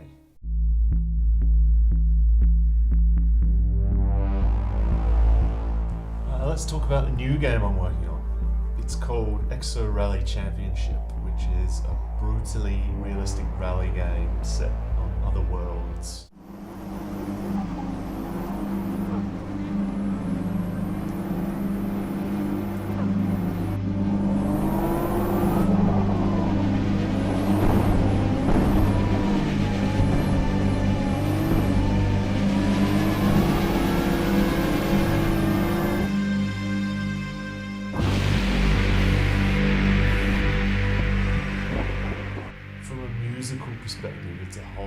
Challenge. I'm aiming for a much darker tone compared to Exo 1's sort of lush ambient music. The tone's meant to echo the risks that the drivers are taking. I also want to use a lot of pounding drums to add to the excitement, which is it's quite a departure for me because I've never really focused on drum-centric composition before. And maybe the biggest change though is I'm playing mainly synths now instead of my guitar, which is a decision I made because I had the Blade Runner 2049 soundtrack on repeat and I loved it, I absolutely love it, and I want to use that as kind of the inspiration. And synths, obviously fit the futuristic sci-fi theme of the game too. Another big change as well is since I double as the lead dev for the game, I can focus more on the dynamic music. Here's an example. I want players to feel the pressure and the excitement as they near the end of a race. So I've got these drums that begin to fade in as you get near to the finish line. Overlaid on top of that is a synth tone that sort of pitches up as you get close. And then as you cross the finish line, it sort of culminates in this short stinger of music and starts a drum loop that plays until you stop the car. 200.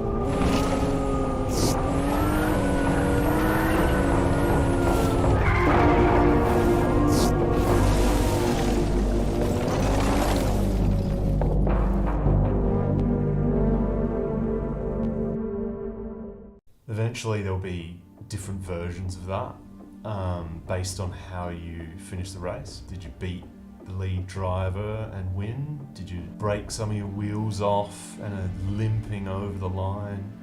Did you spring an oxygen leak and are frantically trying to finish before suffocating? I want the music to reflect the situation and enhance kind of whatever you're feeling at the time. That's about all I have to say on Exo Rally at the moment. I'm super excited though to get further with it and show off some of the game itself also. I think the music of Exo 1 had a lot of impact and I really want Exo Rally to feel the same. Thanks for listening.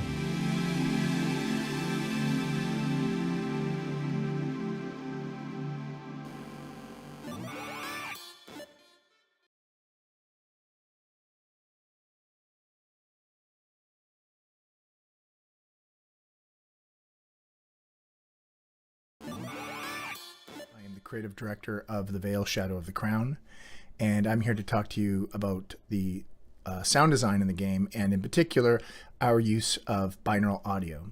Full disclosure, I am not a sound designer, but I did do most of the sound design on the Vale with a ton of consulting help from actual sound designers, as well as sound designers making some of the sounds for the game. So at the best, I hope this is a fresh take on sound design, and at the worst, it's a naive but charming talk.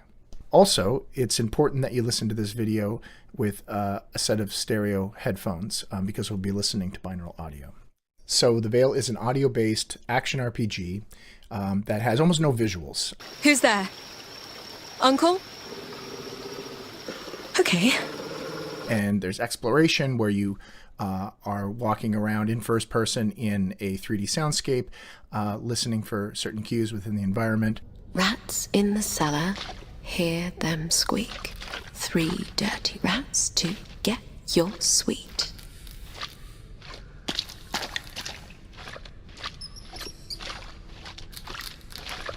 I've got one here.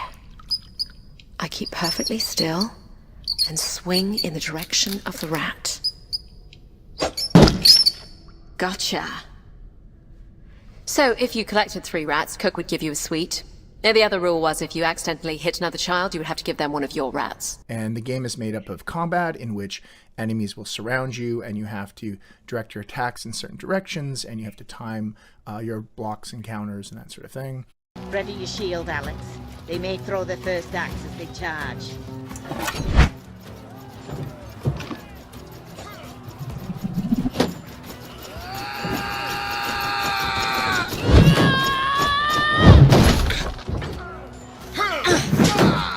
So binaural audio was sort of essential to having any kind of precision when it came to combat. And we kind of knew that would work. We kind of knew that's where binaural audio would kind of shine. And it makes for a pretty visceral experience. What we weren't expecting, or at least I wasn't expecting, is how immersive the experience would be in pretty mundane things. Conversations you would have in purchasing items, all those little moments you need to fill in the RPG aspects of the game. And some of the things we did to sort of heighten that presence, and we realized were super effective, is that if you are locked into a conversation with a character in first person, and you sort of place them in front of you, and it's sort of like a center channel mix dialogue.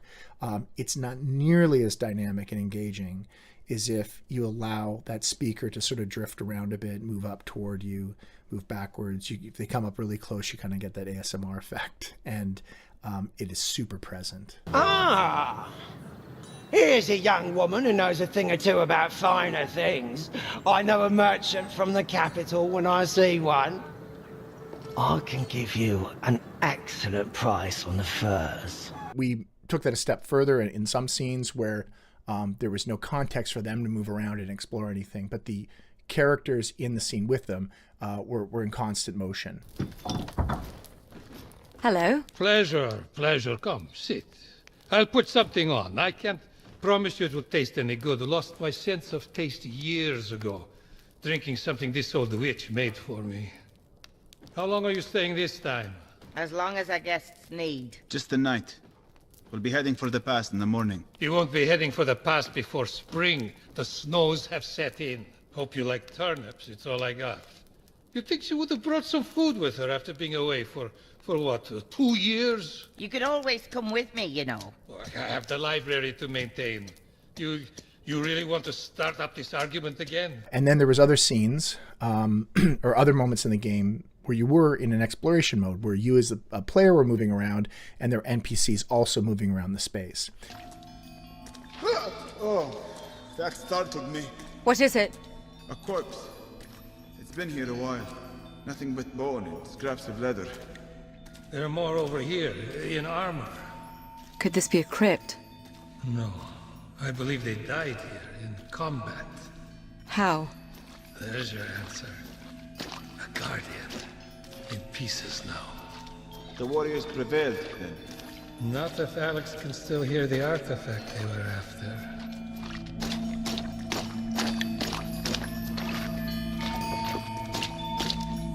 The sound is coming from right here, just below the water. Go ahead, Alex. I don't believe the Guardian will bother us now. Feels like a necklace. Alex? It happened again. What do you feel? I can feel it in my left hand. What's that sound? The water is stirring. Oh, the dead. It would appear the Fae can bring life to more than just statues.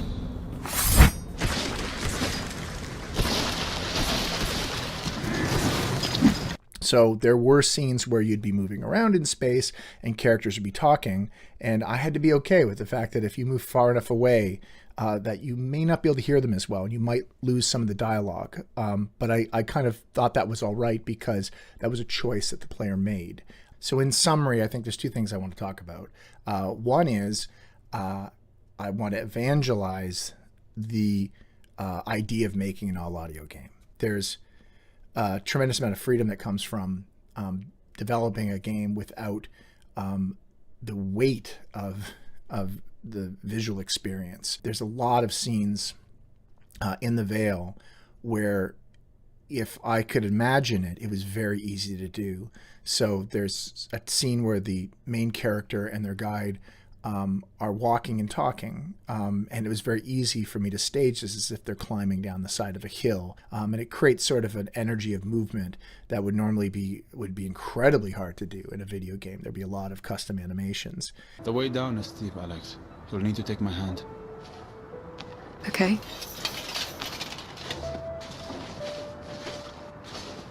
The sun just set.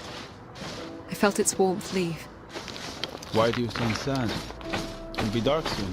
You'll have your advantage back. My advantage? In the dark, you shine, Alex. Trust me. I do. I trust you. It's why I need you to stay with me in Glades. There's something in the clearing up ahead. There was something that made the game very engaging because there were no visuals. That was a big part of it. It wasn't just this binaural audio thing. For one, if you were to close your eyes and listen to a character who was speaking to you and it was a great actor, you were never taken out of the experience because of the lip sync was slightly off, or even a fantastic character model. There's that sort of sense of uncanny valley. None of that existed. The other thing I want to advocate for in making an all-audio game is accessibility. This game was accessible for people who are completely blind. This was an experience for everybody. It was very much designed that way. And strangely enough, we designed it with the blind community, but I think ultimately we ended up making a game that was much broader than that. The final thing that will definitely carry with us into other games is the idea of having character-driven interactions in moments like shop interactions was something that came out of an accessibility need. We wanted to, or needed to, limit the number of options in a shop down to the ones that would have a pretty big impact. That allows you to have the presentation of the objects be a conversation with a human. What do you need? Just having a look. Push down on the left stick to cycle through items of interest. What are you carrying? Oh, that's good steel. But I could improve on that. Harden the pick, balance it. Press the right... I was working on this plate armor when the Horde came. Looks like it would fit you. Press the right trigger. I have this shield, see? It was a decent piece of oak the wife found, and I've banded the back. I really fell in love with this idea of having narrative exist in every single component of a game and never letting the convention of menu systems or even leveling up or choosing where to go in the world. All these things could be brought down to a character interaction level. Yeah, so I hope this talk was a little bit enlightening. I hope a few people listening here might consider making an audio-based game or a game that's accessible for the blind community. And I would love to find out if there's anybody who's already applying this to work they're doing. And in particular, if there's anything about what I sort of mentioned here today that might have an application in a specific game you're working on. So yeah, thank you, and I hope everybody enjoys the rest of the festival. Thank you to all the games. Flavor Favor has a demo, Spells and Secrets also has a demo, Shoulders of Giants is available for wishlisting, Exo 1 is on sale, and make sure to wishlist Exo Rally Championship. And the Vale Shadow of the Ground has a demo and is 50% off. The first piece of this next block will be with I Was a Teenage Exocolonist, a game where you spend your teenage years on an alien planet in a narrative RPG with card-based battles. M from Michelle in the Pit will be going over the game's audio design.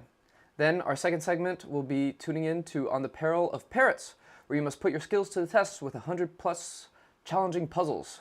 Chase Bethia will be performing a beautiful tune for all of us tonight. And after that, we'll move on to Inscription. I'm not sure if this game even needs an introduction at this point, but in case you haven't heard of it, it blends deck building, roguelike, escape room style puzzles, and psychological horror all in a blood-laced smoothie. Delicious. Jonah Senzel, the audio designer and composer, will be diving into the Scribe of Magic's track. Hans, what should you not do in the West? Maybe not die? That's right! Don't Die in the West is up next! In this open-world cowboy life RPG for 1 to 4 players, you can start a new life on the prairie, explore the frontier, and build a ranch on your own. Of your own, sorry. We will see Christian Bang Nurgo play a banjo on Nicolas Viterli talking about his sound and music design. Lastly, we have Dome Keeper, which is about defending your dome from wave and after wave of monsters in this innovative roguelike survival minor. In this piece, Cameron Paxton will dissect a music track from its soundtrack. But before we go on to the content, we have to announce the winners. Yes. Especially the winner of this beautiful graphics card, Ulysses at Sea. Congratulations. If you are in chat, raise your virtual hand. League is Bad MK wins Key Pack 1. Diecast.rp wins Key Pack 2. TechHead12 wins Key Pack 3. And Yurik Yorickson wins Key Pack 4. Congratulations again to all the winners. Thank you for being part of this show.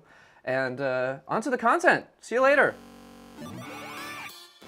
And I work as a sound designer and audio director at A Shell in the Pit.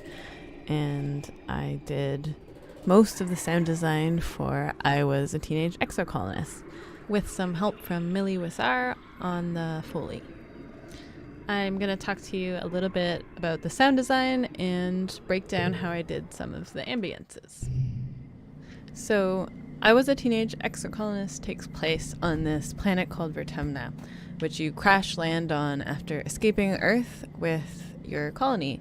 You're born on a spaceship, and throughout the game you're growing older. It starts when you're 10 and ends when you turn 20. You can choose who to talk to and what to do every day. So let's start by talking to my parents.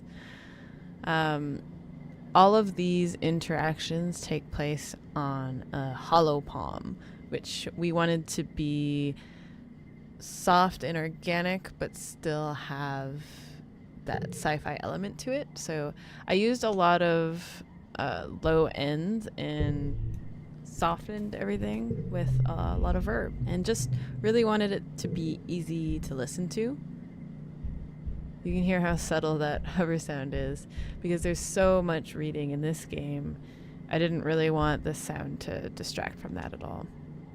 And the volume of this is also boosted higher than it was in the game, so it was even more subtle than what you're hearing now. Let's go shovel some dirt. So in this game, as you're playing through the story, you're presented with these card challenges, which you have to try to beat to get positive outcomes in the story. And so these sounds were also happening on the hollow palm. As you can kind of hear, they are based in organic material and are soft and easy to listen to, which was my goal when I was designing them.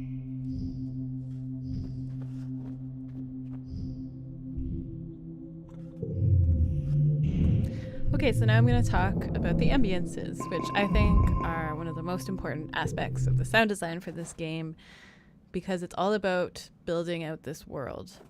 So Exocolonist has 5 seasons. Right now we're in Quiet, which doesn't have a lot going on ambience-wise because it's supposed to be a pretty quiet season. After a few months in Quiet season, we move to Pollen, which is an active spring season and has a lot of creatures in it. You can also hear that the footsteps correspond to each season, so Pollen has more spongy ground. And now I'll break down a bit how I made this ambience layer by layer. Interestingly, we couldn't have anything that sounded too much like a bird, so I ended up stretching out most of the creatures in here. I also added some volume, random drawing automation in there, and panning for most of the single callouts. Let's see. And then I tried to choose a lot of the birds that were more weird and didn't sound like birds. Frogs were definitely my favorite creature to use for this game. Gotta love frogs. They sound really weird, especially when you stretch them out. So this was kind of, I'll turn that up, the bass.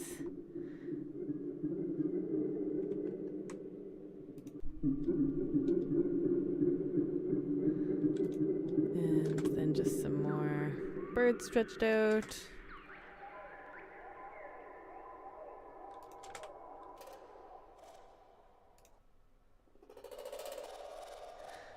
And then I had some crystallizer going on, as well as a basic Valhalla vintage verb, which I like to put on everything. Yeah, so that was Pollen. And then after Pollen comes Dust, which is a very dry season. It doesn't have as much creature activity, and the footsteps are very dry grass. After Dust comes the wet season.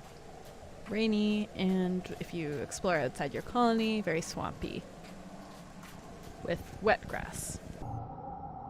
And then lastly, we get to the glow season, which is supposed to be a little bit ominous and menacing, still very beautiful, but it's when the creatures can start trying to attack your colony, so it's very active.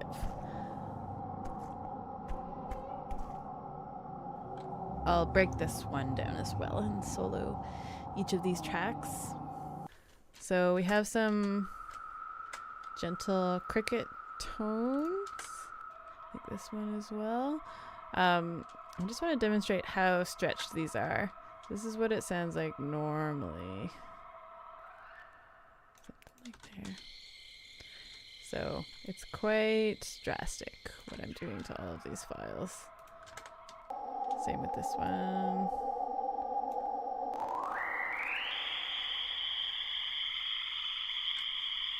And back down. And then I also like to use my own voice as a wind layer. Let's bump that up so we can hear it. When I'm doing this, I often cut out a lot. It's just me blowing into the microphone, and I cut out a lot of the high end, and I like to bump some of the resonant frequencies. And then I also put in my voice here. There we go. So when you're doing creatures, a lot of the time you can stretch and reverse, but it still has the essence of what the animal was. So I like to add my own voice because it's often not as recognizable within the mix. I think you can tell a little bit when it's soloed like this, but it also adds an emotional quality to it that is sometimes hard to get with animals. Very forlorn. Let's see. We also have a lot of frogs. I glued this, but it is stretched as well. I wonder if we can guess what it sounds like. Yeah, probably something like that. And then we have camels. Stretched camels.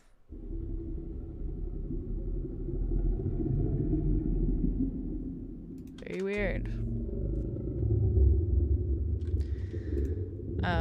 This one's a funny choice, I think. We have a lovebird.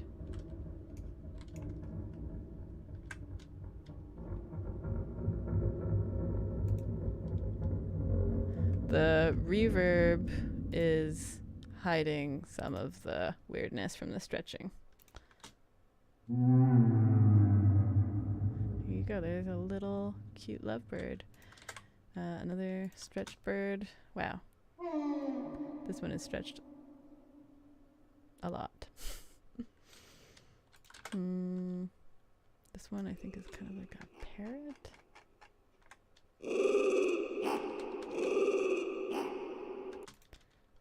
And some more frogs.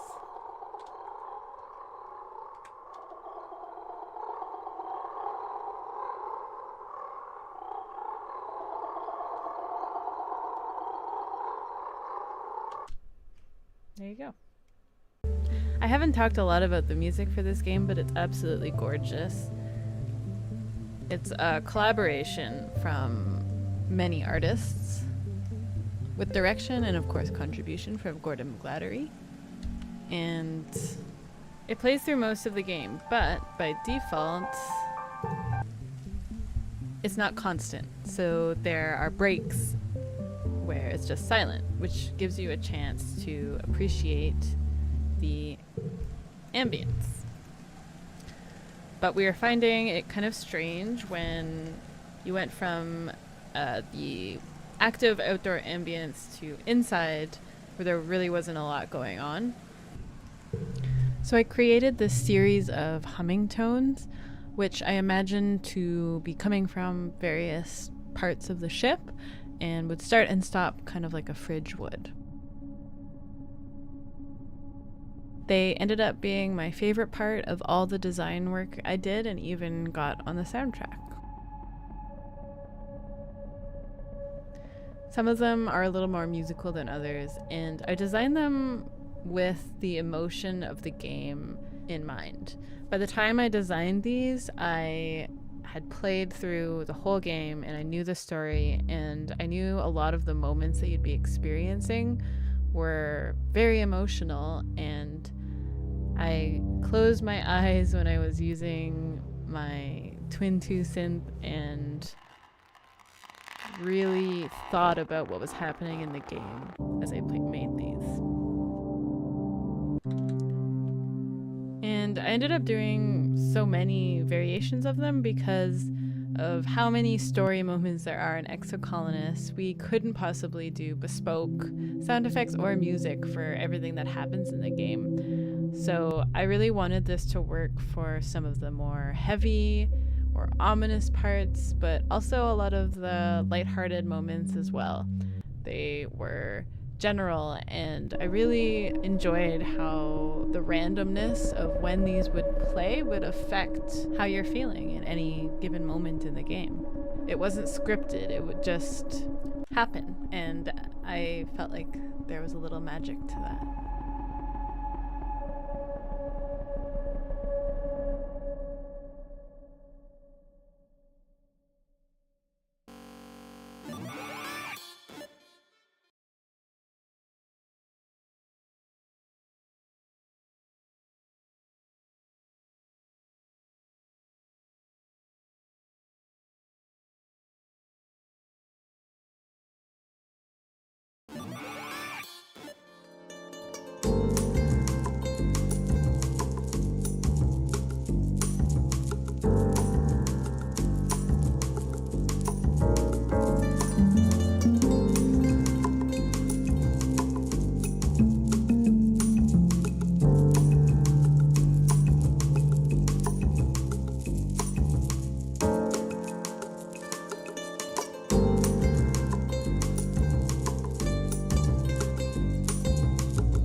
Sound designer of Inscription, and today I'm going to do a little bit of a deep dive on the Scribe of Magics, otherwise known as the little dancing green hat guy song.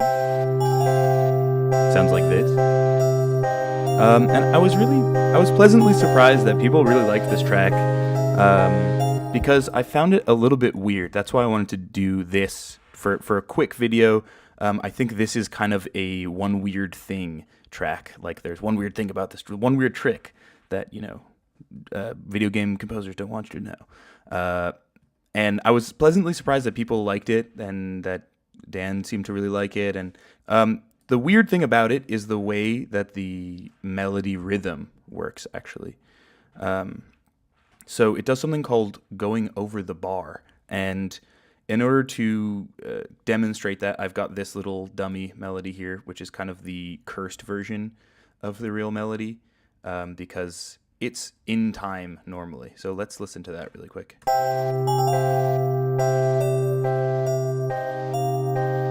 So it just starts at the beginning of the bar, it's 2 bars long, and then it repeats. There's a little empty bit at the end, you could add an extra note there. Okay. So what's the difference between that and the real melody? It might kind of sound similar on first listen, but the real melody is a very weird length. It's kind of 1 bar, 2 bars, 3 bars minus, what is this, a 16th note? Minus an 8th note. So it's like 3 bars minus an 8th note. That's kind of a strange amount of time for a melody to last. What's going on here, and this is just, I'm just going to get this other track, this is just an octave up of the same one. The last note and the first note are kind of the same, based on the way that this little sequence leads upwards. And because of that, and because it's such a weird length, the start point of the melody is going to drift over the course of the track, in regards to everything else.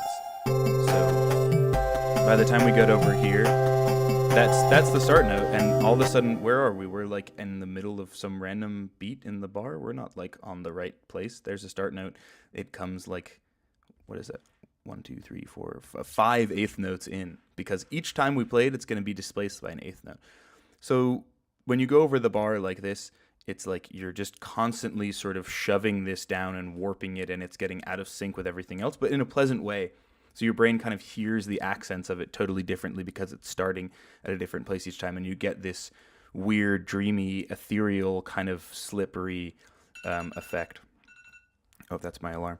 And, I was kind of like, watching people do covers of this, for example, is quite interesting. I don't think I could play this live, probably. I think this would be really hard to play live. And so I'm really impressed when people get it right, because it's very easy to do on a computer, because you can just take a melody that would be the normal length, chop off an eighth note, and just loop it, and kind of let it do its own thing, and just don't worry about it being set in the bar. Yeah, and so the rest of the track is really supporting this idea. So in order to highlight that weird rhythmness and highlight that kind of weird etherealness, everything else is, in a way, a metronome that lets you hear that rhythm easier. So having it like a metronome against a weird rhythm lets you hear it easier generally. So this drums, 2, 3, 4, 1, 2. It's just literally like they're counting right at you, 1, 2. So you can hear the weirdness in the melody. And these drums here are kind of accentuating the upbeat, 2, 3, and adding a little bit more fast rhythms that are also the very locked, very in time kind of giving you this march. It's almost like left, right, left, right. There's an extremely strict and strong sense of time and of sort of 4/4 time or 2/4 march time. Same thing with the chords. The chords are just the simplest possible 4/4 rhythm you could ever have. 1, 2, 3, 4. The only exception to this is here in the second to last chord. You have everything gets on the upbeat for a second. And I think of that as another way to accentuate how rhythmically sort of 4 we're in, because we have this 8-bar phrase, and having this little upbeat, having this little break here actually reminds you that it's 8 bars. So it's like 4, 4, 4, 4. Okay, little break of the upbeat, remember, then 4 more, and we're back to 1. So it gives a little bit of a tension and release to remind you that it's an 8-bar phrase and to cement you back in counting in that 4 so that you can hear the weird over-the-bar looping of the melody. The chord progression here, to go over it really quickly, is a little strange. You can see I'm not exactly sure what the last chord is. Let's see if anyone wants to kind of email me or something and tell me what the chord progression is or tell me what I was doing. I don't fully remember, but it is also supposed to be very ethereal. So you can see like we have C major and C minor next to each other, and then C augmented a second later. So there's a lot of like weird stuff happening. A flat, A minor, and then over time we're kind of like, then by the end of the chord progression here, we are building tension to like this diminished chord, and then tension and release sort of, and back to 1. There we go. But yeah, this is again doing a little bit of that ramp to remind us that it's an 8-bar loop, but also kind of going for this loopy head in the clouds vibe. Yeah, okay, I'm going to go over the sound design a little bit. The sound design is pretty standard for most of my kind of 8-bit-ish stuff, and that's because it's fake bit, as they say, which means that it's all done with no kind of good or official means. Like, this is Operator, which is the FM synth in Ableton, but you can see I'm not even using FM. This is literally a sine wave. But I'm just using bit crushing effects. So there's a couple different bit crushers. There's one here. So let's just listen to this lower part of the melody. If you take that off, you can hear it gets a little less 8-bitty. You take this one off of the bus. You take this one off of the bus. Oh my god, it's a sine wave. It's literally a sine wave. That's so funny. This one is also like a very simple analog modeling oscillator. Oh. Sounds like something really basic to me. Sounds kind of like a saw wave to me. That theme is continued through the rest of the track. Everything is kind of the most basic thing you could imagine. These drums are a 606 drum kit with bit reduction on them. Bit reduction really is kind of magic. Sometimes you have to know how to wield it. Like, there is a happy medium, sort of like Goldilocks zone, in which here we're getting a little bit like too much like just noise, and you can hear that's really adding a harmonic characteristic to the kick. Here is like, sounds a little bit too much like a drum machine maybe. Actually, that sounds kind of cool. Maybe that would be fine. But yeah, you can kind of dial in by just clicking around the downsample, like up and down, one click, one tick per.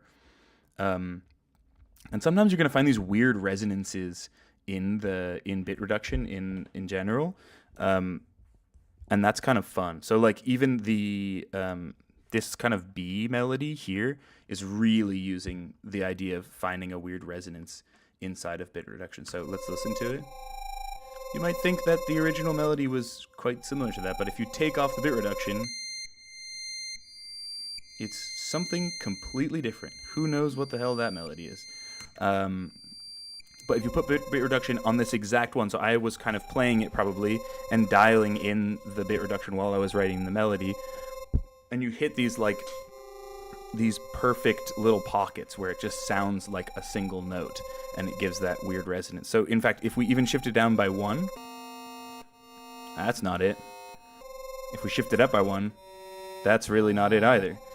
So it's sort of finding these strange ways where that one note or those two notes syncs perfectly with whatever's going on in the bit reduction. And this is just Ableton stock bit reduction. I used a little bit of Trick It Crush before as well, but like this is the same as any bit reduction in whatever software. So basically what I'm saying is if you have access to a sine wave, I guess this is a little more complicated, this is using a little bit of FM, but generally speaking, very simple sounds, adding bit reduction. I'm so sorry to the hardware purists and even the people that use better sampling or better whatever. This is how I do 8-bit stuff, and if you know how to wield it, it can sound really good. Another thing, actually this is an old project file, so I don't have the plugin loaded, but one thing I do like to do is also add some analog simulation to the chain. So like J37 is a tape simulator, so it can be fun to kind of like pretend like this is old chiptune hardware, but it's also being recorded sort of warmly. I think that's a fun combo, doing like digital and then towards the end of the chain doing something that sounds kind of analog warmthy. Okay, oh my gosh, that's like already 10 minutes. Thanks so much. If you have questions, I don't know, email me.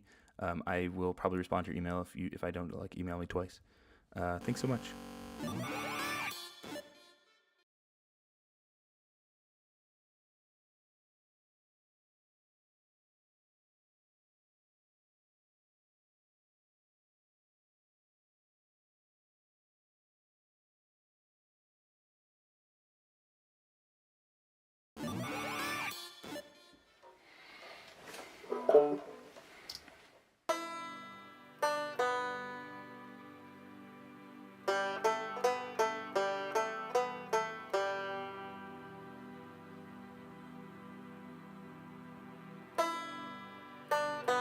Dear nephew, I hope this letter finds you well, and please accept my apologies for writing out of the blue.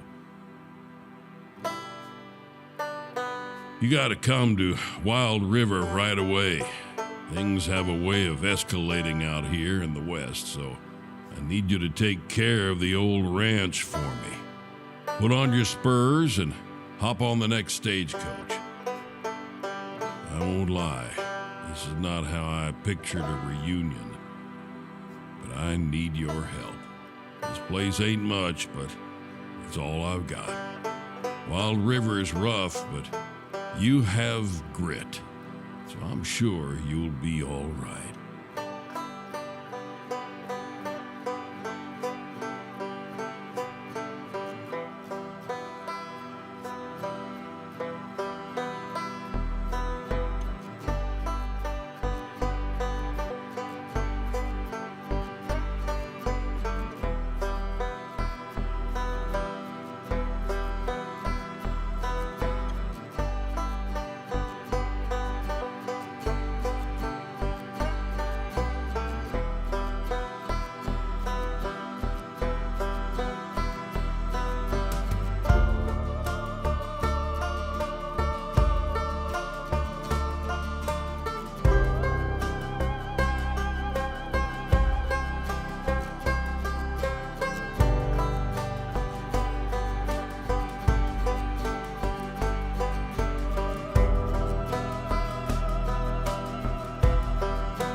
Hi, Nivalis. Welcome to this Save and Sound Q&A session regarding the music and also the sound design of Don't Die in the West. Can you start with an introduction of yourself?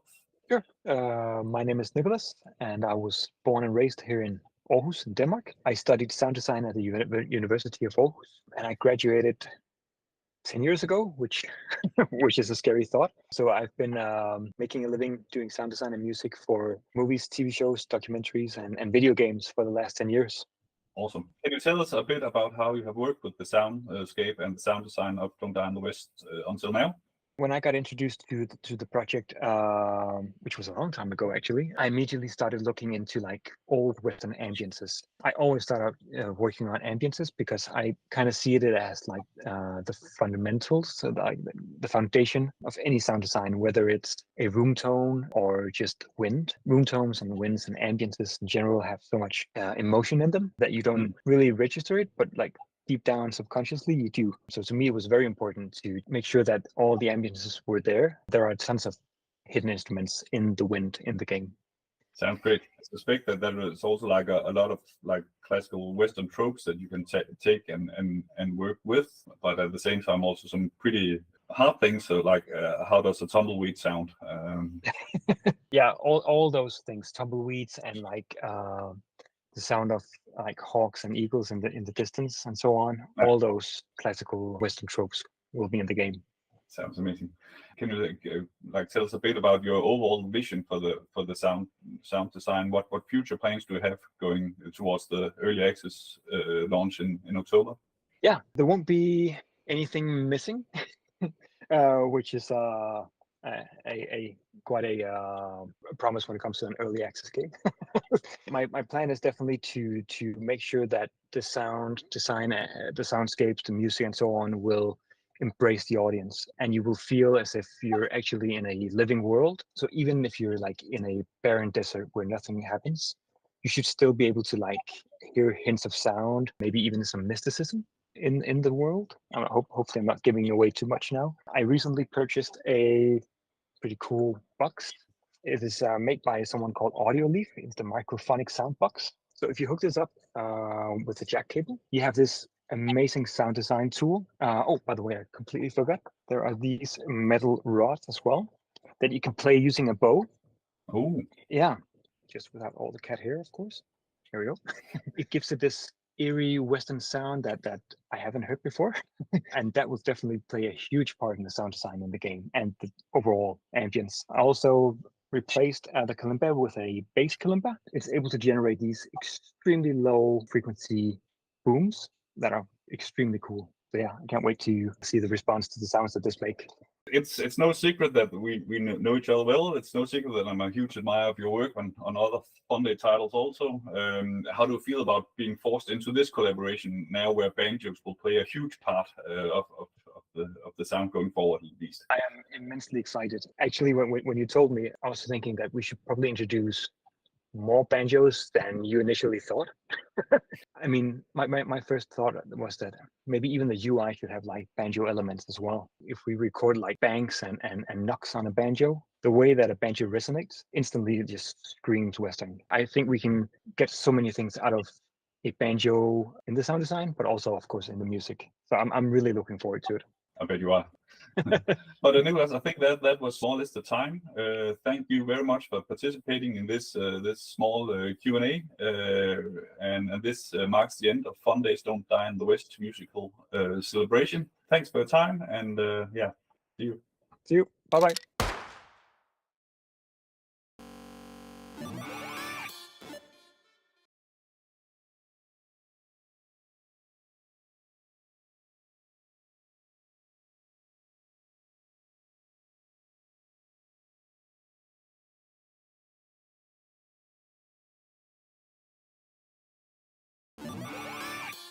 I'm Cameron Paxton, and I'm the composer for Domekeeper. Today I'm going to be dissecting my track Laser Party from the Domekeeper soundtrack, going over the processes and tools that I used in creating the track and the philosophy behind the entire soundtrack.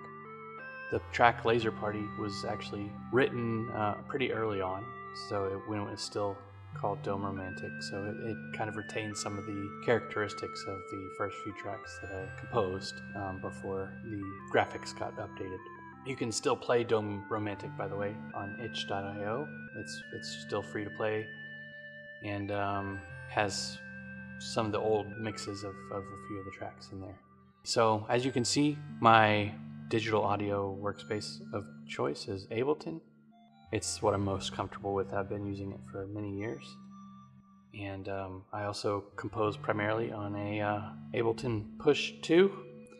It's a very easy MIDI controller for a guitar player to pick up because the chord shapes are the same.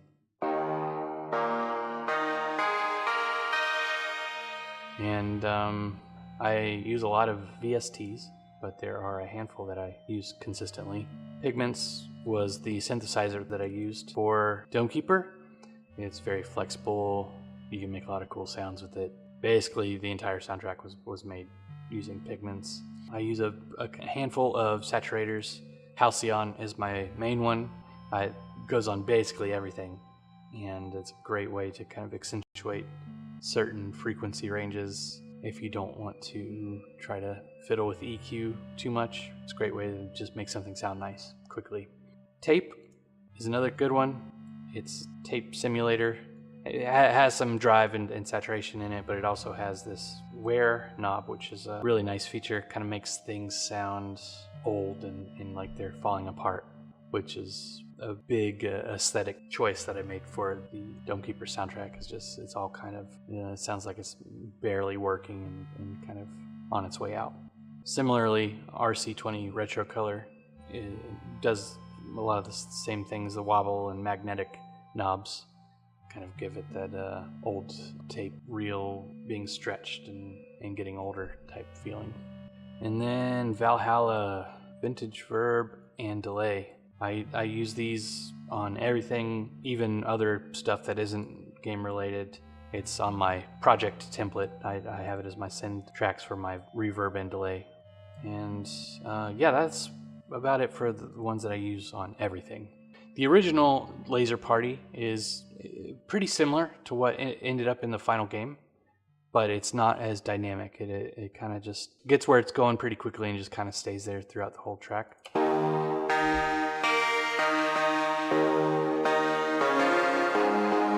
It never really gets to that higher energy place that the final version does. It just kind of gets here on this section in loops. So that's the version that I composed for Dome Romantic.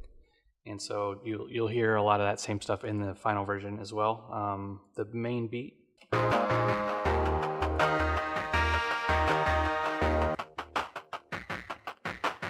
So I was going for a kind of old school hardware sound when I made a lot of these old tracks. So I used a lot of bit crushing and compression and kind of EQing certain frequencies out. So you can hear that I've got, Decimort is the bit crusher that I prefer to put on things. You can hear when I take this off, has a lot more of a natural drum sound to it. So a lot of that texture and feeling comes from the bit crushing. So in this version, I also I added in another layer of drums to kind of give it a little more energy, and a little more of dynamic variation that the original track did not have. So here you can hear where I'm using some RC20 to just kind of give it a little more texture and wear it out a little bit. For the bass sound, I really wanted to accentuate the drum pattern. So it's really just highlighting the drums, the kick and the snare. I think there's probably not a whole lot to say about the bass, except for there's this interesting bit here where the bass turns into a little instrument solo. So I think what maybe a normal person would do is have a separate track where they treat this as a solo instrument, my tactic was to just do all these silly automation tricks and to get it to sound different instead of just moving it to another track like a smart person would do. But, you know, we've all got our quirks. And then the main loop here is just the bit that plays at the very beginning. It's what I think probably makes the track instantly recognizable to anyone who's played the game.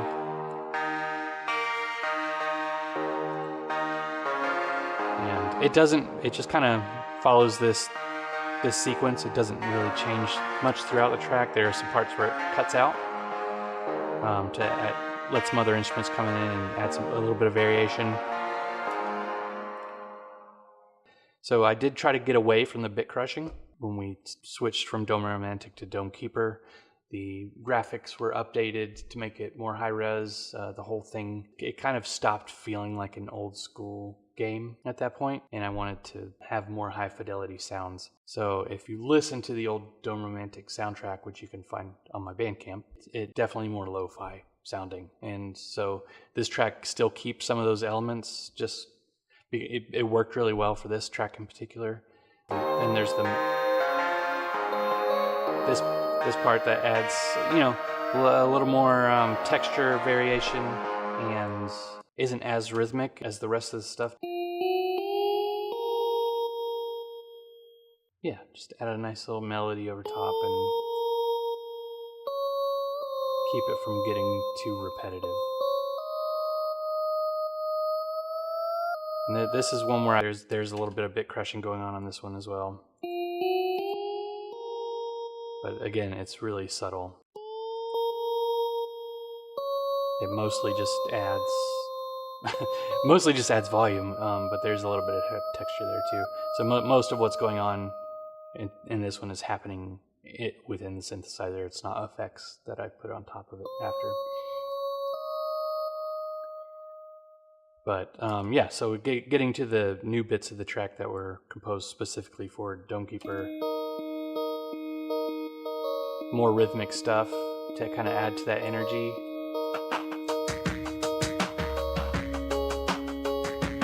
And pick up, you know, just kind of lift the whole thing a bit more and make it more celebratory. And then I have this that just fills it out a little more. It's basically copying the exact same thing. It's just slightly bigger sound synthesizer that I sunk in the background a little bit. And then there's the buzz.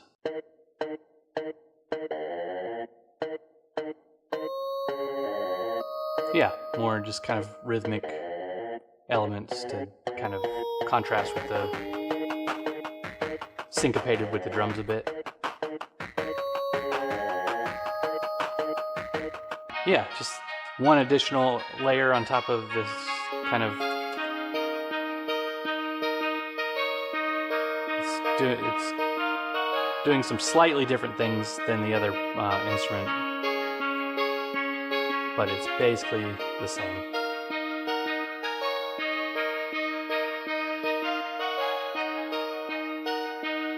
And so for the original version, this is where it just cut out and went straight to bass, but for this version I added this kind of that little solo instrument over top of it. Brought back in the main loop again, and then kind of started automating in some reverb and delay to kind of build up. You can see it's starting to build up here, just to raise the tension a little bit and cut it out, and then back into the track again. So that's where it loops. So as long as you're sitting there reading your stats and enjoying the glow of victory, it'll just keep looping. That's about it. Thank you so much for watching, and I hope you were able to learn something and enjoy the rest of the show. What it do, everyone, and welcome back. I Was a Teenage Exocolonist is available for purchase. On the Peril of Parrots is on sale. Inscription has a bundle sale. Don't Die in the West has a playtest, I think, that you can sign up to. And Dome Keeper also has a bundle sale. This is the last hosting segment of Save and Sound 2023. We're incredibly sad to go, but we do have a couple more pieces that we can watch, right? Yes. In this last block, we will start off with the insanely popular Vampire Survivors, a bullet hell action roguelike where the whole point is to survive until dawn. We will get to experience a pretty epic orchestral performance of the game's songs. Next, we have Stray Gods, the role-playing musical, which is a story-rich interactive musical in a world where Greek gods live in hiding among us. The legendary Austin Wintory will get into the interactive songs specifics.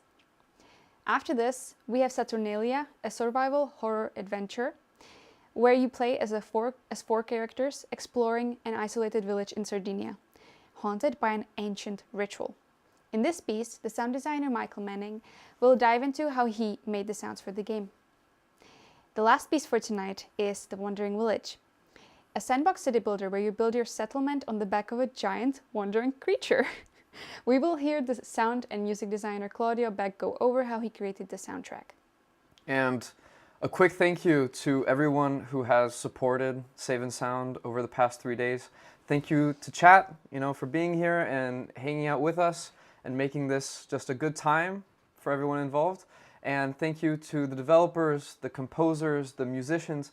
I mean, the people who take time out of their lives to make the content that we have all been enjoying and watching for the past 3 days. They're the ones who allow us to run this show in the first place, so we're incredibly thankful for that. And a special thank you to ICO partners, Lurkit, Elgato, and AMD for sponsoring this event. Kate and I, usually every year, we spend about 4 months working on Save and Sound. And so seeing it all come together live makes us incredibly happy. That is correct. Putting this together was an awesome experience. And I would like to wholeheartedly thank everyone who participated in it. Tomorrow, the Steam sale continues, so don't forget to check out all the games. It ends at 7 p.m. CST, 10 a.m. Pacific time. There won't be a live show with content anymore, but instead, Hans and I will have a quick fireside chat where we're going to talk about the show in general and about our favorites. It will be at 7 a.m. Pacific time and 4 p.m. Central European time. Come join if you can, otherwise enjoy the rest of the show and see you next year. Bye-bye, stay safe.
and thrilled to be here, part of Save and Sound, and I thought I'd give a deep dive into Stray Gods, the role-playing musical. This was a wonderful sort of labor of love collaboration with, on the one hand, Summerfall Studios, the developer based in Australia, our creative director David Gator, and studio head, executive producer, probably getting his title wrong, Liam Essler, and a fabulous group of artists and animators and that sort of thing.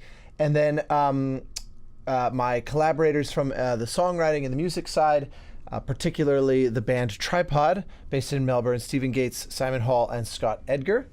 And my collaboration with them specifically on this song I'm going to show you. I also collaborated with a fabulous Australian singer-songwriter named Montaigne, but our collaboration will sadly not really be part of what I'm about to get into. So I hope this is interesting and enjoy. The quick and dirty description of what we're doing here is that these are interactive songs. You are given 3 color-coded trait choices of what to do, and it's red, green, and blue. I'll unpack what those mean in just a moment, but before I dive into it, I just thought I'd offer this visualization of what the songs look like. So we have an intro, initial 3 choices, that collapses back into a single thing that everyone would hear no matter what their choice, because this song is doubling as a kind of tutorial for the player. So we don't want to make the paths diverge so aggressively that you might get lost before you've kind of really understood how this works and what's going on.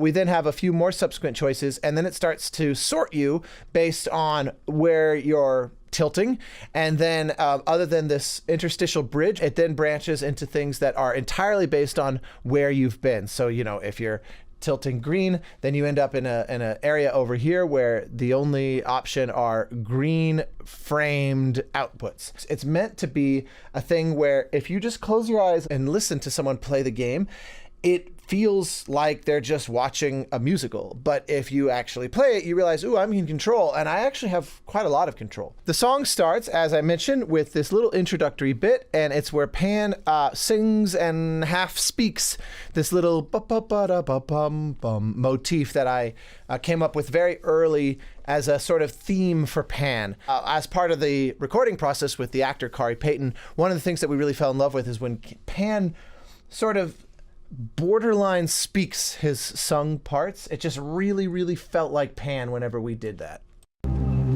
Grace, you know that you're lost now. You've been given powers you don't understand. I'm the guy who can help you.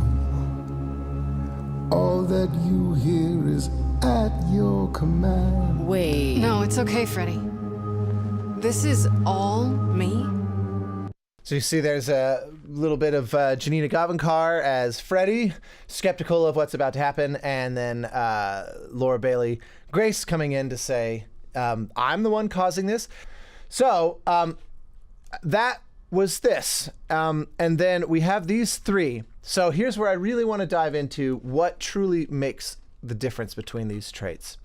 We start off with Grace. Now, this is her singing back the melody that he just did, but in a much more kind of pure sung way. That's, like I said, sort of Pan's theme. Here is the vocal line where if you choose red, the idea is that Grace is going to be a bit confrontational, a bit in your face. This is the punk rock version, as they say in the game. And so the general idea is her looking at Pan and going, don't tell me what to do. This song is going to end up being a bit of a tug of war between her trusting Pan or her best friend Freddy, or maybe looking at both of them and saying, I don't think either of you can really relate to what I'm going through, so I'm going to go it alone. This is the go it alone. So we hear that tune, but one of the ideas that I had while moving into the kind of final stages of this is that not only should there be differences in the instrumentation that your song selections and choice selections within a song, will imply, but even things like the vocal production. So you'll notice that when she comes in and sings that little Pan theme, na na na na na na, with this lyric, I'm not about to just trust you. You barge in and take over the place. She's the reverb is very low. It's a very dry and punchy sound. We have a lot of kind of delays and saturation that are put in there in order to give it an almost pop vocal sound. So here's how that comes off. I'm not about to just trust you. You barge in and take over the place. I don't know what I must do, but here's what you can do. Get out of my face. I'm doing it right now, aren't I? You're a natural girl. So you see, it's really dry. It is like a pop music vocal.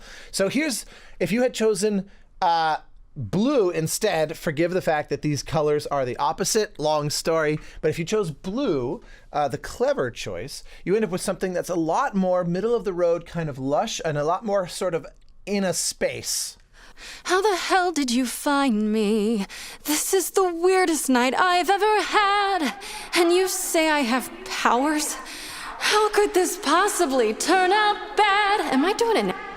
So you see, there is a bit of that delay, but it's more reeled in, and it's also got a much more even-keeled kind of quality to its reverb. It's not so obviously in your ear the way the red one was. If you chose green, the charming one, which is the one that's sort of tilting towards Freddie, we end up with something that's even more spacious, and as we go, it becomes almost ethereal. The idea being that it's lush and it's beautiful. It's meant to be pathetic.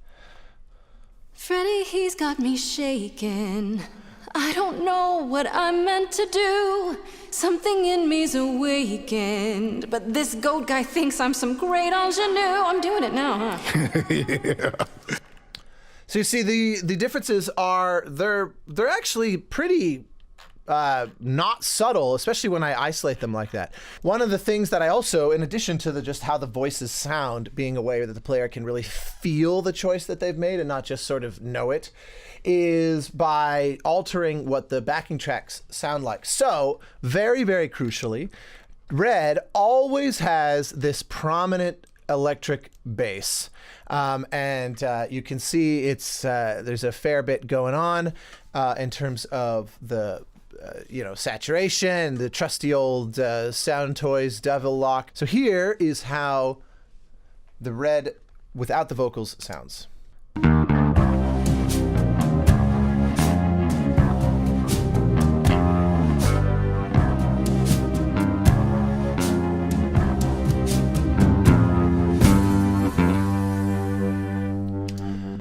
So it's pretty simple, but you can feel there's an edginess. It's dry, it's punchy. The drums, there's a lot of emphasis on the low end, the kick and the toms.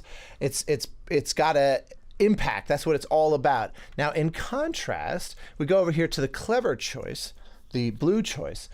First off, this is all about clarinet instead of the electric bass. So the clarinet solo is up here, recorded by the great Andy Leonard.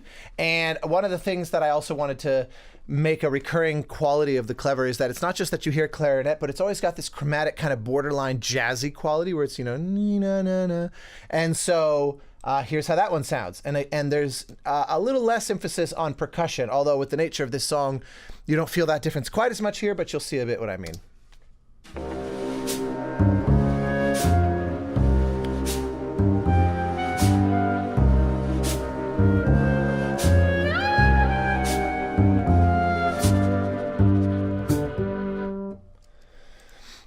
And nice bit of upright bass from my dear friend Eric Snoza.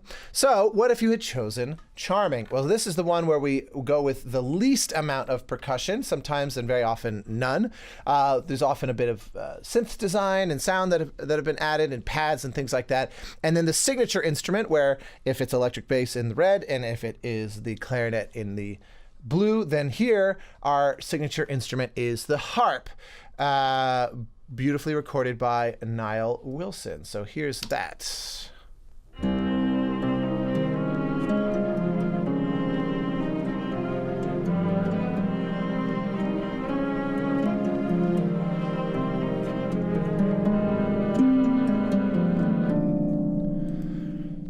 you see no percussion whatsoever, so that you end up with a kind of a spectrum of vocal production qualities, instrumentation possibilities, and then a general mix sensibility.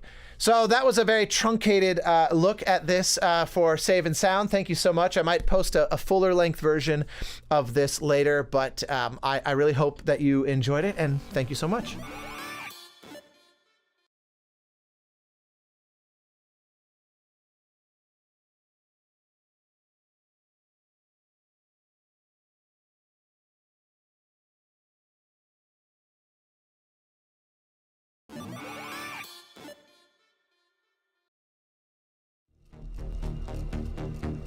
Hi, my name's Mick and I'm a sound designer. A few years ago, Santa Regione, an Italian indie game studio, asked if I want to provide some sounds for a game that they were making. The game was called Saturnalia, and it's a horror game where a strange creature haunts the streets and tight alleyways of a Sardinian town set during the 80s.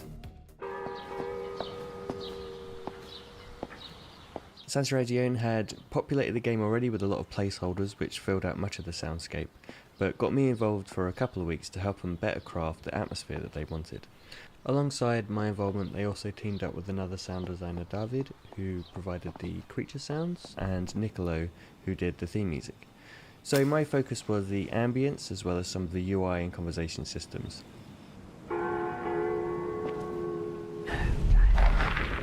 To give the presentation a dusty and unsteady feeling that suited the 80s period, I wanted the whole thing to feel a bit like a worn out cassette. To achieve this, I got out my trusty 4-track recorder along with ambiences I'd recorded previously in Malta, and I started processing tape loops.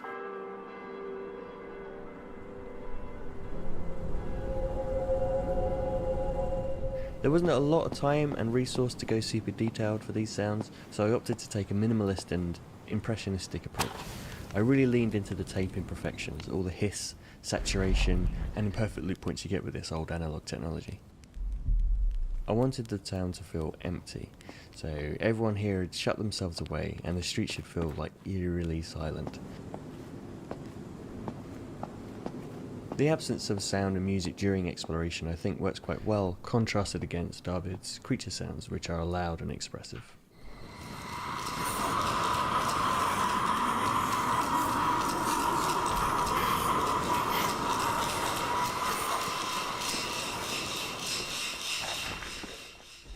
Another inspiration was Silent Hill 2, where for the most part all you hear are the rhythmically mechanical lo-fi footsteps of the era, set against the more sophisticated drones and textures from the composer.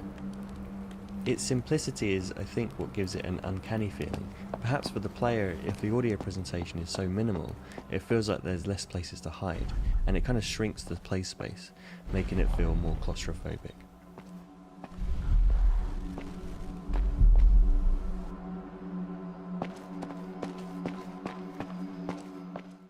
There's a few landmark areas with their own sounds, such as the altar, as well as a few other areas that we felt needed their own feeling. A lot of the exploration sounds are kind of randomized, and some of the ambiences sound quite musical and tonal in places, which I feel the game could use more of.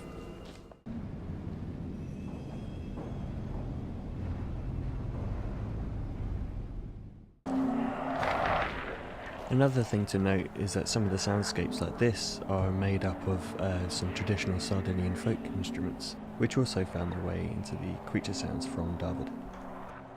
For the clue menu I used vocal sounds. It's supposed to kind of represent an inner monologue.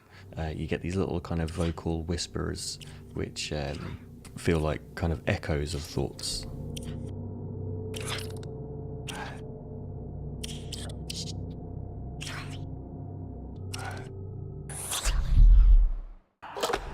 For the conversation system, Pietro, the game director, wanted it to feel like the characters were whispering to each other.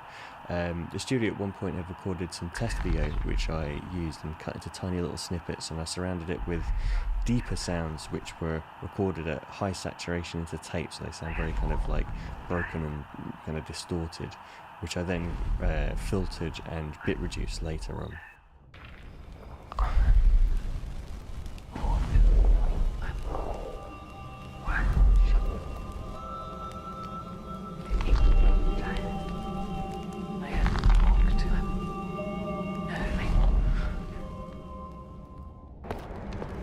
So yeah, that basically covers my involvement on the project. I did a few other little bits and pieces, but it was really kind of a collaborative effort. And while I think it's maybe not as detailed or as technically sophisticated as it could be, I do think that what is here does carry a lot of character, and I think it sounds quite distinct. Cheers. Thanks for watching.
Bisogna morire,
Hey there, I'm Claudio Beck, the composer and sound designer of Stray Fawn Studio, and I'm here to talk about the soundtrack of The Wandering Village. This game isn't your usual city building experience. It's about crafting your settlement on the back of a colossal wandering creature. And there's more to it.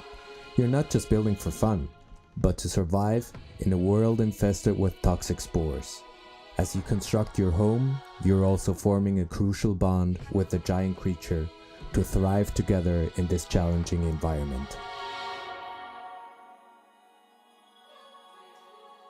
To figure out where to begin, I first immersed myself in the game's world.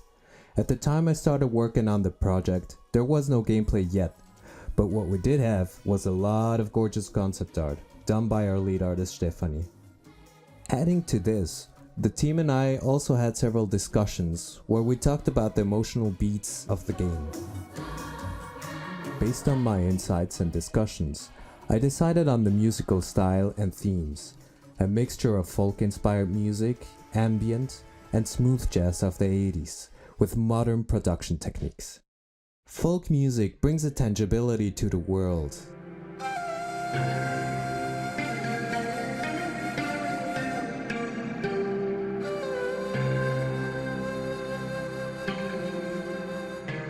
Ambient and smooth jazz evoke the media that inspired the game.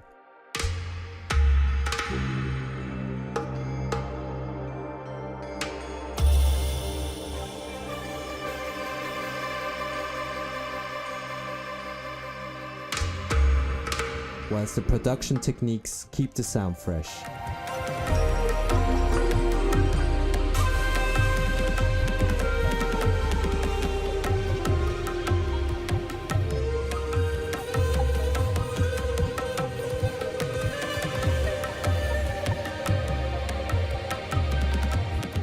The game's storyline and world have a profound impact when composing its soundtrack.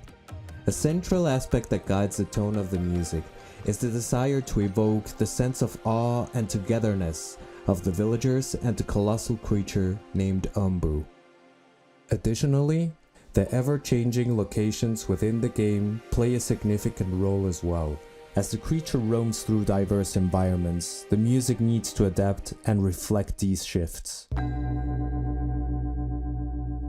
This influences the selection of instruments, tonalities, and rhythms.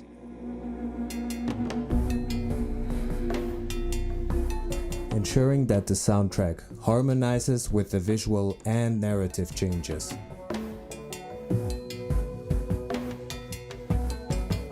The approach I chose involved selecting instruments that could be crafted by the in-game villagers. This choice extends to both the soundtrack and sound design. I was aiming to infuse a tactile and organic quality. In this way, the music and sounds connect directly with the game and add to the immersive experience.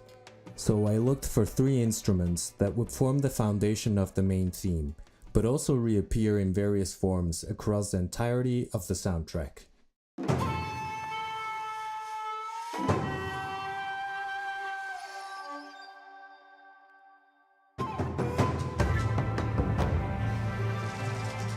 The resounding taiko drums, echoing the rhythm and pace of the wandering Umbu, paralleling its movement throughout the world.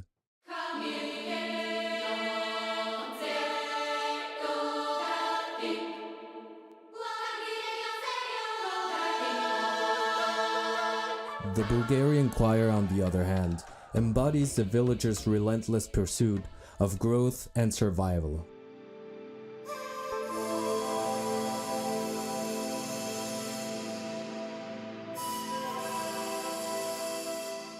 The haunting notes of the shakuhachi flute symbolize the vigilant birds observing the unfolding events from above.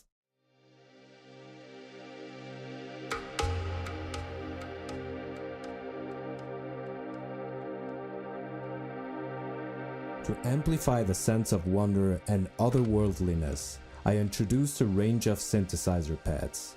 These ethereal pads provide a diverse spectrum of sounds, serving as a versatile backdrop that underpins the unique atmospheres of the various biomes within the game. As I kept working on the soundtrack, I broadened the range of sounds I was using.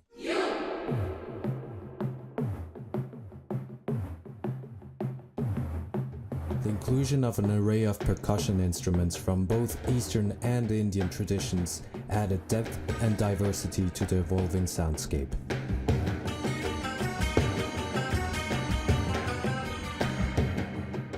Additionally, I introduced the distinctive E-piano sound, reminiscent of the classic Yamaha DX7 synthesizer.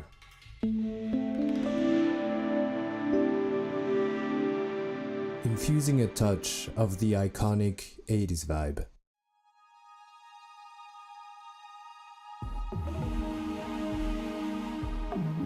A memorable theme taps into players' emotions, creating a powerful link between the music and the narrative. When the music aligns with the mood and tone of the scene, it amplifies them, whether it's excitement, tension, joy, or melancholy. As I started working on the main theme, I reminded myself that a strong and catchy melody is key. I aimed to make a tune that players could easily remember and hum, creating an instant connection that stuck with them even after they stopped playing.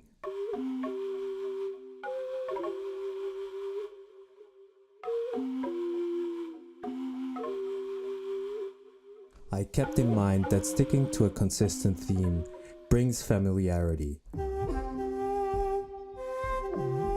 but adding variations as the game unfolds adds depth and avoids monotony.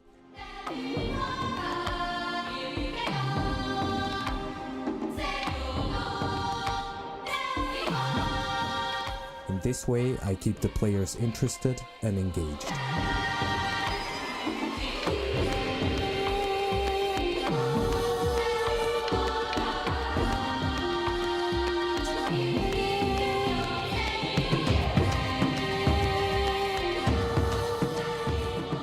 Themes that share musical elements across different tracks maintain a sense of unity in the soundtrack.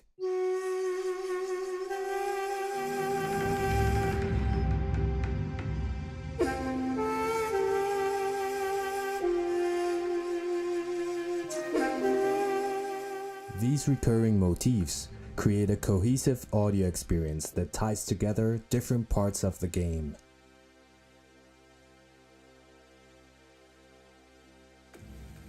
Collaboration with my team was a cornerstone of the process. Their feedback and insights helped shape the direction of the music, and their expertise helped integrate it into the game. Making sure I could communicate my musical intentions was really important. But since music doesn't translate easily into spoken words, I took the following approach. To set the mood and atmosphere, I began by collecting audio references that match the game's aesthetics and emotions. This assisted in capturing the intended tone and guiding my musical direction. After that, I started composing sketches. This could just be simple melodies, chords, or rhythm patterns that capture what I had in mind. Then I shared these early sketches with the development team. Their feedback helped me see if I was on the right track, and their insights sometimes led to new ideas. Using their input, I improved the sketches by adding more layers and complexity. Next, I collaborated with the game's programming team to integrate the music into the game engine. This involved configuring cues, triggers, and interactive systems for music playback. Then, I playtested the game and made tweaks as necessary to achieve the desired impact. This collaborative and iterative process allowed us to create a harmonious marriage between music and gameplay, adding another step in bringing the game's world to life. Guided by the narrative's themes of unity, resilience, and growth, and inspired by the world and gorgeous visuals of the Wandering Village, I crafted music that will hopefully resonate and enhance players' emotional connection to the game.